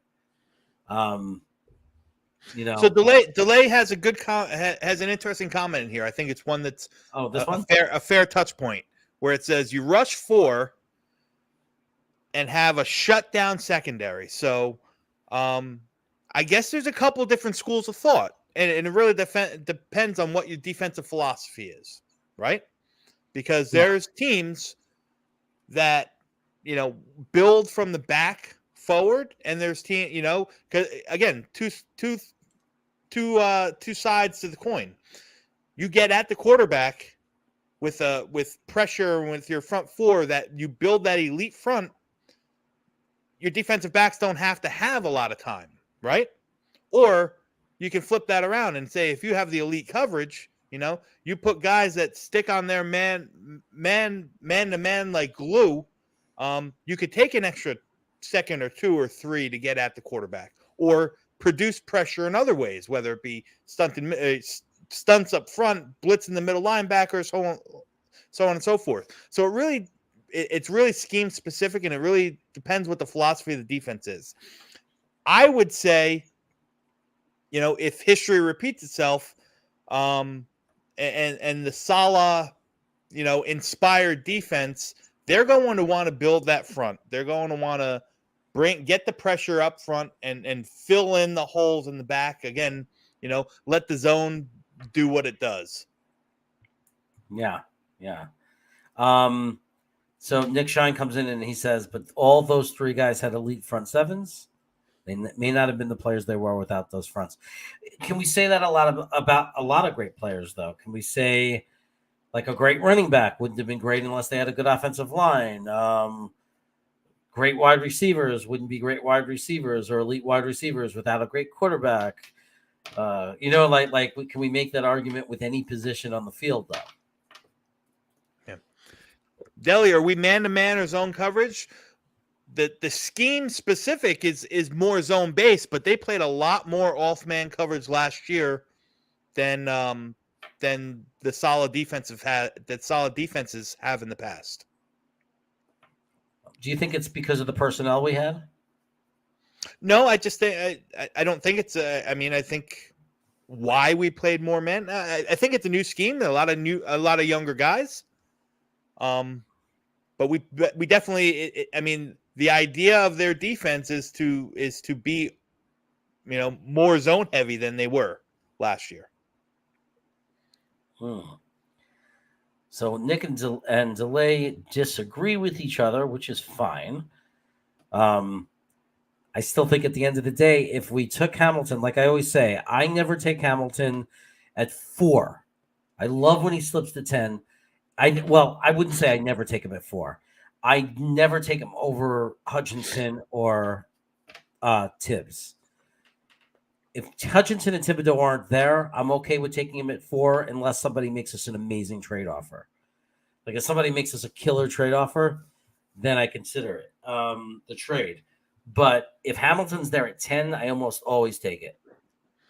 I take him. Like if Hamilton's there at 10, it's really hard not to take him because he is a freak. So, do you want me to, or not, you chicken cutlet? I can't ask somebody to buy. You can't buy me. He wants to buy me a jersey. Only if you get it from Parts Unknown, Jake Asman's website, where it's not too expensive. I'm an extra large. Okay, Nick Shine, really knowing the pressure gets there allows the safeties to gamble. Respectfully, I disagree. Okay. If you lock up the wide receivers in front, you can get the. I think. That's the thing. That's the thing, Delay. I don't know if the goal is to lock up, to put the guys on the outside, the boundary guys in man to man all the time. They want to. Ideally, they want to settle. They want to settle into their zone base. And I have to agree. With Nick in this point is if that's the concept, if that's what you want to roll, you have to get at the quarterback because the zone's going to get beaten. If the zone's going to get beaten, the guys are going to get open. If there's 6, 7, and 8 seconds that the quarterback has, the wide receivers are going to get open at the NFL level. I don't care you could put Deion Sanders and Darrelle Revis out there, and a quarterback's going to have success if he's given 7, 8, 9 seconds every time. That's just how it is. And you see how everyone has different opinions. It's interesting. I mean, to me, it's just like I said, and I think we all agree it's about hitting on the picks. And if they end up taking Hamilton, whether I agree with it or not, I'm not going to be mad. There's no way I'm going to walk away with a player of that caliber and feel mad. I just hope he works out, and I hope he's like an absolute game changer for us. But we do have to get at the quarterback. It's all important, but there's no denying that at the end of the day, this defense, this scheme, and if you look at San Francisco, it's proven over and over again. You have to get at the quarterback. Like, you absolutely have to get at the quarterback. You have a few seconds to get there. Otherwise, it falls apart. And we've seen it with San Francisco. I mean, I think why it worked for them is they had that great pass rush. And as soon as they, even like Arden Key, like they would get great pass rush from everybody on that line in that rotation. And I watched them. I watched San Francisco a lot. And a lot of their dominance comes from the defensive line getting to the quarterback really fast, really dominating the offensive line, putting the quarterback under a lot of pressure, and getting sacks and making them throw, so, but like I said, I'm not angry either way. I could live with anything as long as we don't do something stupid and take the one thing is after signing Tomlinson, I just do not want them to take an offensive lineman in the top 10 with the 2 picks. I just don't want it because I don't want to sit there and juggle talent going into next year. We have to win some games now. We can't win 4 or 5 games. And I just don't agree with making a pick where you take an Aquanu or something, and then you're going to have a highly talented player like Aquanu, Becton, or Fant on the bench. We just have too many needs to do that. If we're going to go offensive line, we have to do it the way you did it, Dom. We have to do it late in the draft. Yep. Okay, so if you're rushing 4, have hell of a DBs and coverage. I think that, I think it goes back. I don't think there's a winner in this completely because Salah even said it himself. There's different ways to skin a cat. Sometimes teams have amazing secondaries and the defensive line gets to the quarterback because they coverage sacks. So I think there's more than one way to skin a cat. I would rather just be strong everywhere.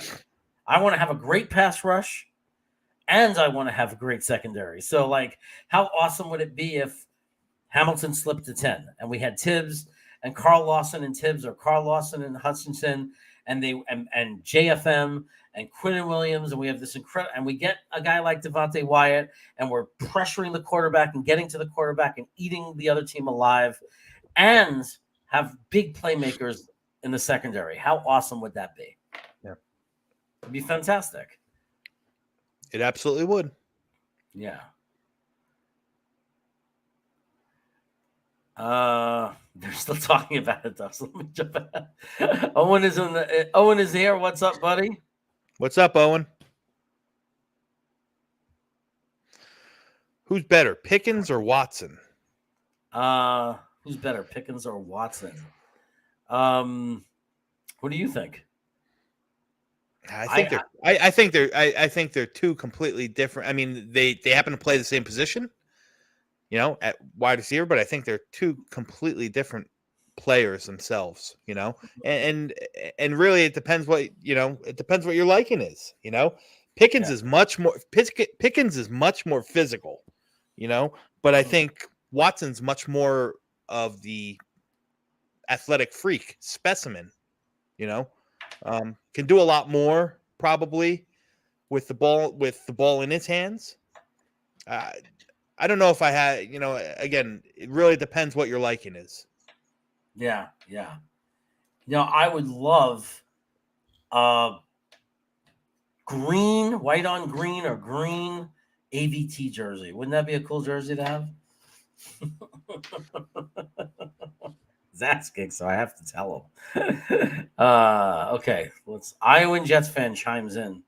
It all comes down to defensive philosophy. Salah's preached about wanting to be a stout up front. They will always prioritize the line over the secondary. But he did say something about a unicorn. and grabbing a unicorn. And I think he was referring to Hamilton when he said it. So, you know,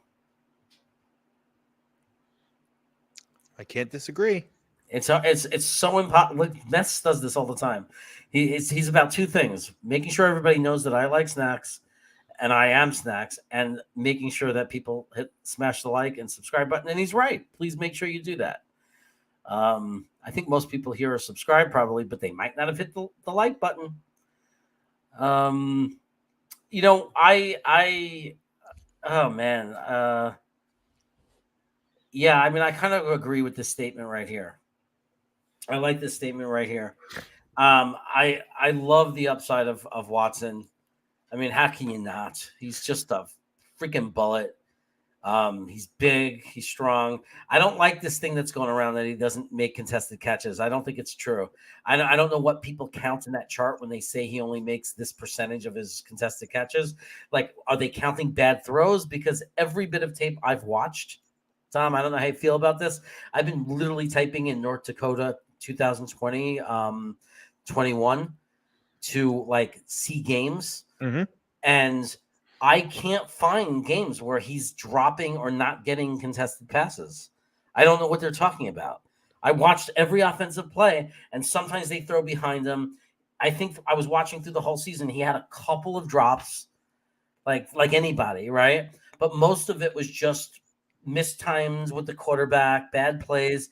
I didn't see any like jump balls or both players, the defender and him, have a chance to get it, and he doesn't make a contested catch. So I don't know where this statistic is coming from, where people are saying he doesn't make contested catches. Yeah, no, listen, I didn't see a lot of that either, but, you know, in fairness, I haven't watched, you know, every single snap that he played in college. So could that stat be right? It just very well may be.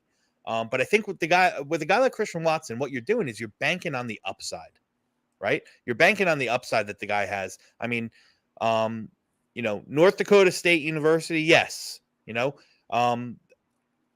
what is the talent that he played in college? Is it what he's going to see in the in the NFL?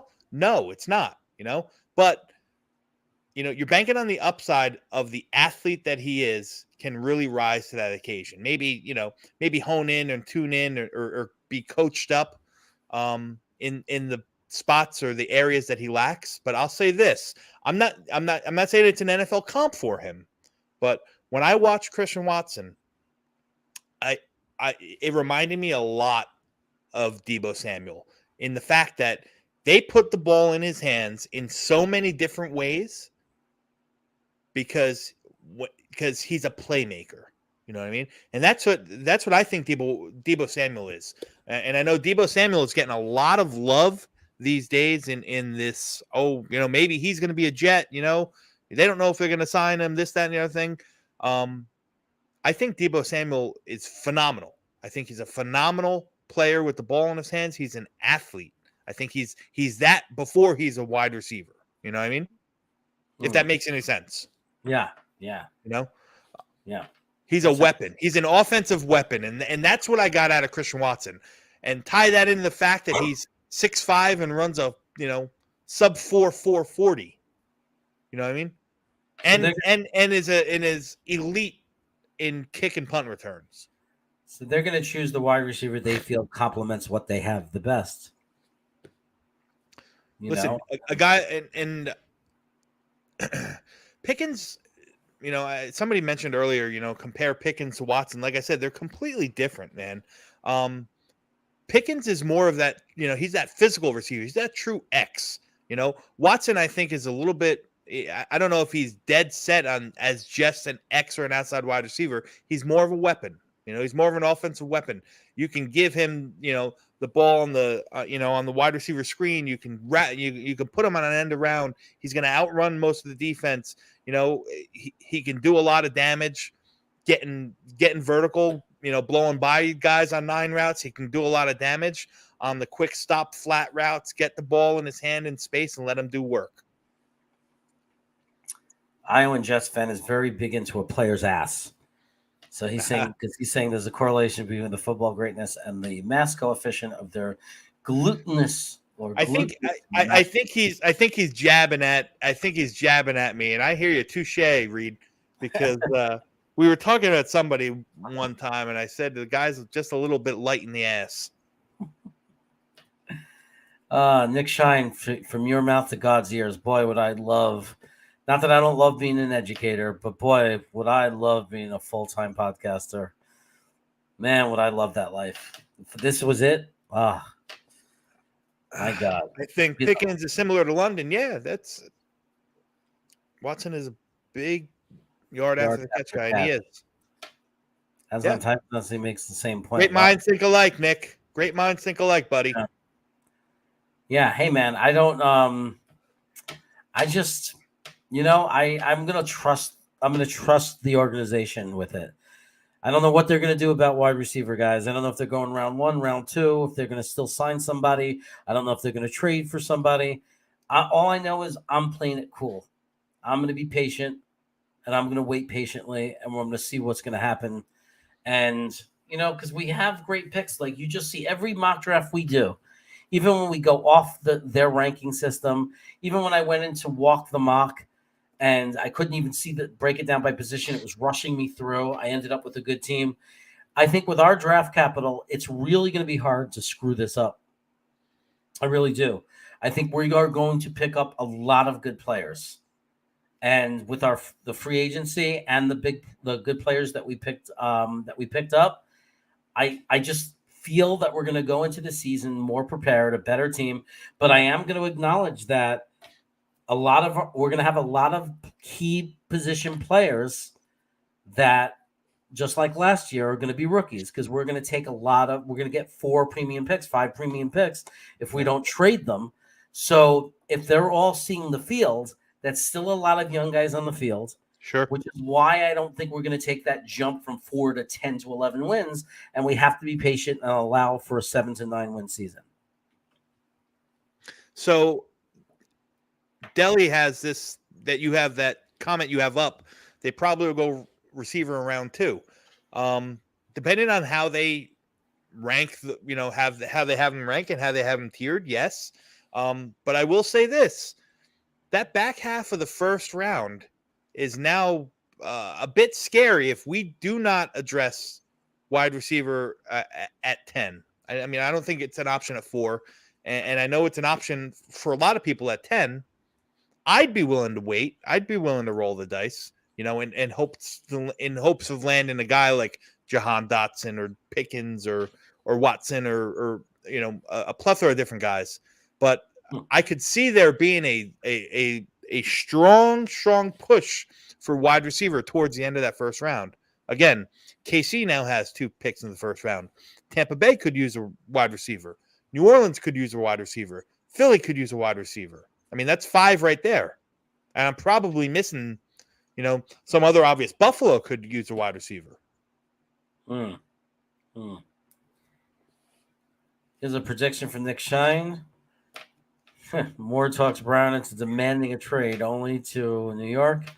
We acquire Brown for 35 and 69, so we'd still have pick 38 mid-afternoon before 2 to 3 start. I would like that trade. If I don't know why Tennessee would do it, but I mean, obviously, if he's demanding a trade, maybe they would have to. But God, can you imagine AJ? Can you imagine AJ Brown as a Jet? Oh, so wait a second. That's not. He's talking about Moore, DK Moore, right? So. Oh, no. I like that better than trading a 10. I mean, I'd rather trade 35 and 69 than trade a 10, because. No, I think he's saying Elijah Moore talks AJ Brown and demanded trade, because they were Ole Miss. They were buddies, Ole Miss teammates. Supposedly they're really, really tight. Yeah, look, I would obviously love this trade, because there's no one at 35 in the draft I'd rather have over Brown. And then just to throw in the 3rd rounder, but you get the proven entity. I'd be completely into it, especially if we had already traded down on the 10 to like trade 20 and built extra capital anyway. But I don't see Tennessee doing it. Like, Nick, I would be ecstatic, Nick Shine, if that happened. However, I don't know if that's enough. I mean, who does Tennessee replace him with? I just don't see Tennessee they're in win now mode. I mean, I think they would fight it all they can and convince him to stay. Or, I mean, I guess if he demanded a trade and was going to be threatened not to play, but I mean, it's a bold prediction. I would love it if it happened. I mean, I would absolutely be thrilled. Tennessee's probably still kicking themselves for passing on Elijah Moore last year when they took the defensive back, Caleb Fairley out of Virginia Tech, who had a back injury. Yeah. You know, I would have. You can tell I'm tired because I misread that thing. It was Metcalf, not Moore, anyway. But I'm so tired. I'd be ecstatic. I just don't think that Tennessee would do it, obviously. But if it happened, if Tennessee got panicked and said, "Oh my God, he's going to give us a hard time, and we don't want to deal with this," and they just dumped him, and they just said, "We have no choice. This is the best value we're going to get, and it's the only place he's willing to go," obviously we'd be ecstatic. And not only part of that being ecstatic would be that he'd be in the mindset of really wanting to come here. So that's cool. Like getting a guy who really wants to be here. And Elijah Moore is like his best it's like not only his friend, it's his like counselor. Like this is the guy that keeps him sane, Here's a question for the chat and for you, Jeremy. Tell me what you think. All right. We're gonna run with this AJ Brown thing. I would love to have him. I don't know how realistic it is, but I would love to have him. If it would cost us our 2023 first rounder, 2023 draft is a lot better than the 2022 draft. Right now as it stands, a lot more prospects, a lot more juice coming in 23 than 2022. The Jets, we still don't know where we're going to be in. By the end of 2022, are we another 4-win team again? Would you trade your 2023 first rounder for AJ Brown? No. You wouldn't. I'm not messing with 23. 23 is too good of a year. If anything, I want to gain draft capital for 23 because there is a certain player that's going to be available in 23, and I would trade 2 number ones to move up to a slot to get him. Although 2 number ones might not be enough because we might have to trade up to number 1 to get him. I'm not sure. Nick Shine will tell you who. Nick Shine, tell him who I'm talking about that we need to trade up for in 2023. Nick Shine will tell you. It's going to pop up in the chat any second. I'd rather fill 3 holes and save my $30 million a year than trade for Hill at this point. Look, Owen, I was one of the first people to speak against that trade. Even before he picked Miami, I was saying, I don't like this. I thought it was too much to have to pay $30 million a year on top of 3 draft picks. I thought that's double paying. It made no sense to me. I'd rather why not just pick up a wide receiver in free agency and pay the $25 million and keep your draft picks? It made no sense to me at all. So let's say, there's your guy. There's your guy. If there was any way to get him, that's who I want. That's who I want.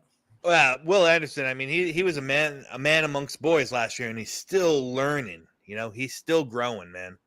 He's got a chance to be special. However, I am gonna disagree with you on one point that you made, Jeremy. What? I don't know if he's number 1 overall. I think it's a very, very strong crop of quarterbacks coming in, especially with teams that still are in need of quarterbacks and are not willing, are willing to fill gaps this year because the quarterback class has such less talent than in years past. That next year is another spike up on the quarterback. So I could see 3 quarterbacks going in the top 5 next year. Right. So maybe depending on where we end up, it's not such a far-fetched idea that if we stacked up, we'd have the capital to move up and grab this guy. So, I mean, look, a lot of people are going to want that. And I don't know how our edge, what's going to happen this draft. I mean, if we ended up with Thibodeau or Hutchinson or Jermaine Johnson and they get 10 plus sacks, if their rookie year hit 10 sacks, we're just not going to be thinking edge. If Carl Lawson is healthy and looks like a beast and gets 10 plus sacks and we get a rookie that gets, if everything worked out perfectly for our defensive line, I don't know that we would trade up to get a position that's not of need. But if it was a position in need, I would love to have the draft capital just in case.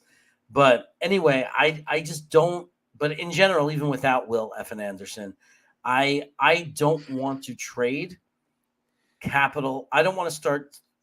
I don't want to go into that mode where it's like New York Knicks mode for that would 10 years ago where they gave up their whole future, and just never had draft picks. I want I like building through the draft. I don't want to give up top draft capital in any situation. It's fair. I understand that. I wholeheartedly understand that. However, if you were trading for AJ Brown, that's a different story because he's young, he's already proven. He's elite at the position. It's not like you're drafting for a 30-year-old receiver that's going to cost $30 million a year. Right. I'd learn to live with it. I'd learn to live with it. I'd rather hurt this draft than next draft. I'd rather use our extra capital.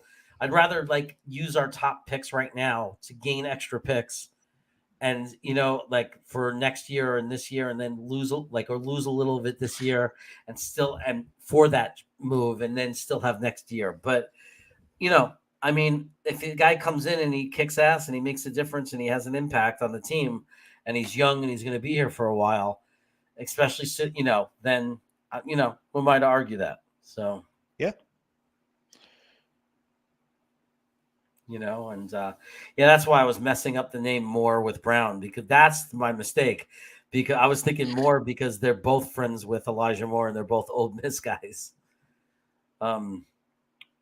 If our edge rookie got 10 sacks, I don't think we'd hold on to Lawson for his third year. He's only a 3-year deal, isn't he? Yeah, but you want two. You want two. You want one to complement the other, because if you go down to one edge, and you let Lawson go and you don't pick up the contract, then you down to one, and it might not be the same situation. But another point is, if Lawson has 10 plus sacks, there's no way we're cutting him because he's only $12.5 million, and that's a great deal. Right? I mean, if Lawson was to get 12 sacks, and I know that's a big if, but if he was, he's a bargain at $12.5 million. He's like, yeah, we're going to take that all day. We're going to try to extend them. Right? Because look, I mean, wide receiver and defensive edge right now are probably outside of quarterback the most expensive positions. So $12.5 million for a guy that's over 10 sacks, double-digit sacks, I'll take that every day of the week. What's this? Yeah, they were all there. Metcalf. Oh no, but his name is. Oh my god, I'm just like the deal with Tyreek Hill. I can't even read the chats anymore, man. Okay, we're gonna have to go soon. The deal with Tyreek Hill is that since some of his great wide receivers, he has those numbers. Wish I had the quote. I don't know. I mean, Tyreek Hill has good numbers, but he's not Jerry Rice. That's all I'm going to say. I really like Tyreek Hill. Don't get me wrong. I mean, I watch football. The guy is great. But, I mean, there's got to be a limit to how much you're willing to pay for him. I think Miami got a good deal. I'm not saying they didn't. But the Jet fans that are saying we should have tried to outbid and pay him more, like, what are you talking about? Like, if you offer him $33 million, it's not going to make a difference to him because of the state tax, Jersey or New York state tax. It's not going to make a difference to him. Miami is still the better deal for him because he doesn't have to pay the tax. And somebody was saying trade more for him. And it's like, yeah, but there's got to be a limit. Like, I don't want a general manager that goes beyond what he thinks is fair value because he gets emotional. You know what I mean? JD did his job. He got Kansas City to agree to the deal. The player chose Miami. Done. Nothing we could do about it.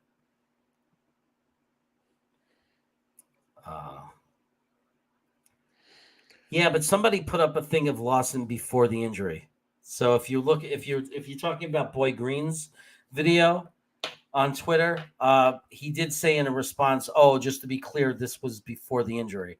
So the video that's been going around of Lawson working out, unless there was a new one that went up or we're talking about different videos, was pre-injury. I got excited too, and then I read that and it bummed me out. So, but if he can work out like that post-injury, then I'd be very excited. And of all the things he was doing, the thing that was most exciting in that video was when he was just running back and forth and shifting his weight. and pivoting, because I don't, like the squats, all that stuff. The hard thing and the thing we're going to need to see Carl Lawson be able to do is to pivot and change direction and replant his foot and put that pressure on his ankle. Sorry. Because that's what's so scary about that injury, is that there's a tremendous amount of weight and an amount of there's an amazing amount that you put on your ankles and your lower legs when you change direction and want to have burst with all that weight, right, Tom? Yeah. Well, listen, I had never had an Achilles injury, so I don't know really what it's coming from or what's entailed for, to rehab from it, but I can just imagine the torque and the pressure of being able to plant and, have all your strength and weight come down on it. I'm hoping for the best, and we saw the kid from the Rams, the running back, come back in 6 months, and I'm not going to put that past Lawson either. Yeah. Yeah, no disrespect to Tyreek Hill, Grandizer. He's great. I'm just saying Jerry Rice. I just think I think Miami got a fine deal, and I think our deal would have been okay. And I think our deal would have been okay if he chose the Jets, even though it would have hurt, losing all that draft capital. I just don't think we could have went any higher, and I don't think Miami would have went any higher. I think that both the Jets and Miami found, the right price. I don't think either team would have went beyond that, because it's still at the end of the day one player. And the one thing you have to remember is no matter how good a player is, thank you. No matter how good a player is, at the end of the day, you have to balance or think about how much asset you give up, like how much of your salary cap, how many players you give up for any one player. Because like we learned with Carl Lawson, that player on any given day could go down and be out for the season. So you have to consider that. When you have the choice between 4 players that would be starters versus one superstar, you have to consider if that superstar goes down, you have nothing. If one of those 4 players go down, you still have the other 3. So I think it's like there's a danger of putting all of your eggs in one basket if you're going to give up so much for one player, no matter how good they are. So listen, I'm going to say this about Tyreek Hill, Jeremy, and I agree and I defend, because I was in the text threads right from the get go, and you were all about it. I don't think this is the right move, but I think as Jets fans, if he had chosen the Jets, this wouldn't be the mantra of the conversation. It would be, I'm all about it. We got Tyreek Hill, this, that, and the other thing. You know what I mean? So am I upset that we didn't get him? Yes, I'm upset that we didn't get Tyreek Hill. Who doesn't want a player like Tyreek Hill on their team? You know what I mean?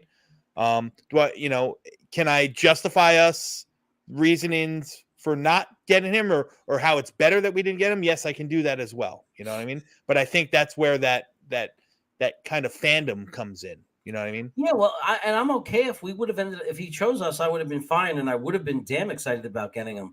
The only point I'm making is the people were saying we should give up more. Yeah. Like to give up, I think we were at the fair point. Like I think $30 million a year, 4 years, pick number 35, 38, and 69. I think that's it. Like I think that's it. Like that would have, and I would have been excited to have him, just like when we got AVT. The loss of those 3rd round picks was like a punch in my gut, but I was happy we had AVT. Yeah. I would have, in my mind, I would have been happy we had Tyreek Hill. But to sit there and say, after that, though, no more. You know what I mean? Like there's only, like at some point you have to draw a line. It's like with anything. It's like you have to draw a line in the sand and say, this is what I'm willing to pay. I'm not going to pay any more than that. And we were willing to pay more than Miami. Both deals were good deals. Kansas City accepted both. Ours was the better deal. But the player got to choose and wanted Miami. So, Yep. Matthew, that gives me hope. If you came off an Achilles and you were all country, then all I want to see is Carl Lawson get back to 100%. Believe me, more than anything, because he was looking like he was going to be like the biggest star defensive player we've had in a long, long time. So, Okay, guys, I think we have to go, as I should say. I do want to talk about one thing. I know, Don, you might have something to talk about because I know that you might be making an appearance somewhere else. But before we do that, I want to say, guys, thanks for being here. I have a video being released tomorrow. It's a brand new weekly video. This is the first time I'm talking about it. You guys are the only ones that know about it. It's called instead of State of the Union address that our president makes every year, this is a weekly State of Jets Nation address.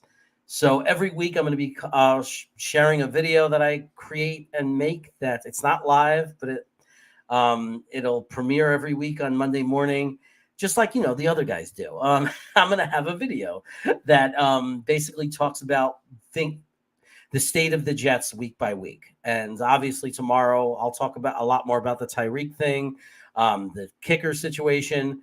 I'm excited about it. Please check out the video, like it, support it, watch it. It all has to do with algorithms. I have to have videos that aren't live streams also. It's a whole YouTube thing. So give it a look. It's like I was doing Chaotic Moments, which was like a highlights type video, but this is the first time I'm just talking to the camera, not live, and editing it and then posting it as a video. And then I'll be back on Wednesday for Wacky Wednesday. I got an exciting guest there. And if you're new to the page, if you haven't been here, I haven't seen you, sir, for example. If you're new to the page and you like the content, then go ahead and give me a sub. I appreciate subs. And that's about that. Tom, what do you have to say? Well, listen, it was great being here as always on Sunday nights. I look forward to it. I know we're getting closer to the draft. These mocks are going to take more and more meaning in real life. But we have fun nonetheless. Definitely love chatting it up with the guys in the chat. Definitely love the banter back and forth with Jeremy. So I appreciate you guys. I have a new article coming out on greenbeanjetsfan.com this week. We're going to talk about the edge rushers. Some guys that I think are going to be great fits for the Jets, and some guys, maybe some names that you haven't heard, that I had a chance to really dive into a little bit. So I really enjoy. I've really enjoyed writing the articles. Hopefully, if you guys read them, that you enjoy reading them as well, because they're going to continue as we get into the season. Next Thursday, not this Thursday, the following Thursday, the 7th, I will be on Buffalo Jets fans live stream Thursday at 8 p.m. We're going to talk a little bit more in depth about the draft. And so that's what I got. I'll be here next Sunday. I'm sure I'll see all of you Jets fanatics, on all the various different sites. And have a healthy week, man. Go Jets. Go Jets. See you guys on Wednesday. Bye-bye now. Be good.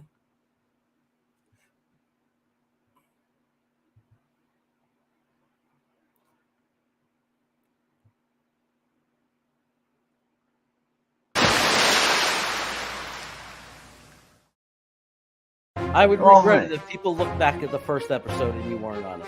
Yeah, well, I like that. It's called forward thinking. We have one of the worst beats in the world. We do. Our beat is horrible. Connor could shove that article up his ass. And then I went to that game and I was like, this is the greatest team I've ever seen in my life. I'm a Jet fan. This is going to be the greatest run ever. Yeah. No, because if they take a Kwanu, I'm not complaining. Joe Douglas is the king of keeping shit close to the vest. A 2, a 4, and a 6 for Darnold. Did the Jets really ruin Sam Darnold, or did Sam Darnold just suck all along and we were just trying to talk ourselves into it? And Hamilton is a player who can potentially make a very big impact. And suddenly here we are today, you can't get rid of him. Right, it's like a plague. Joe Douglas was hired because he's not those general managers. Okay, Luscious. Somebody is going to fall just like Elijah Moore did, just like Michael Carter did. If you had one sentence to say to Joe Douglas, what would you say? So you would say, you had me at hello.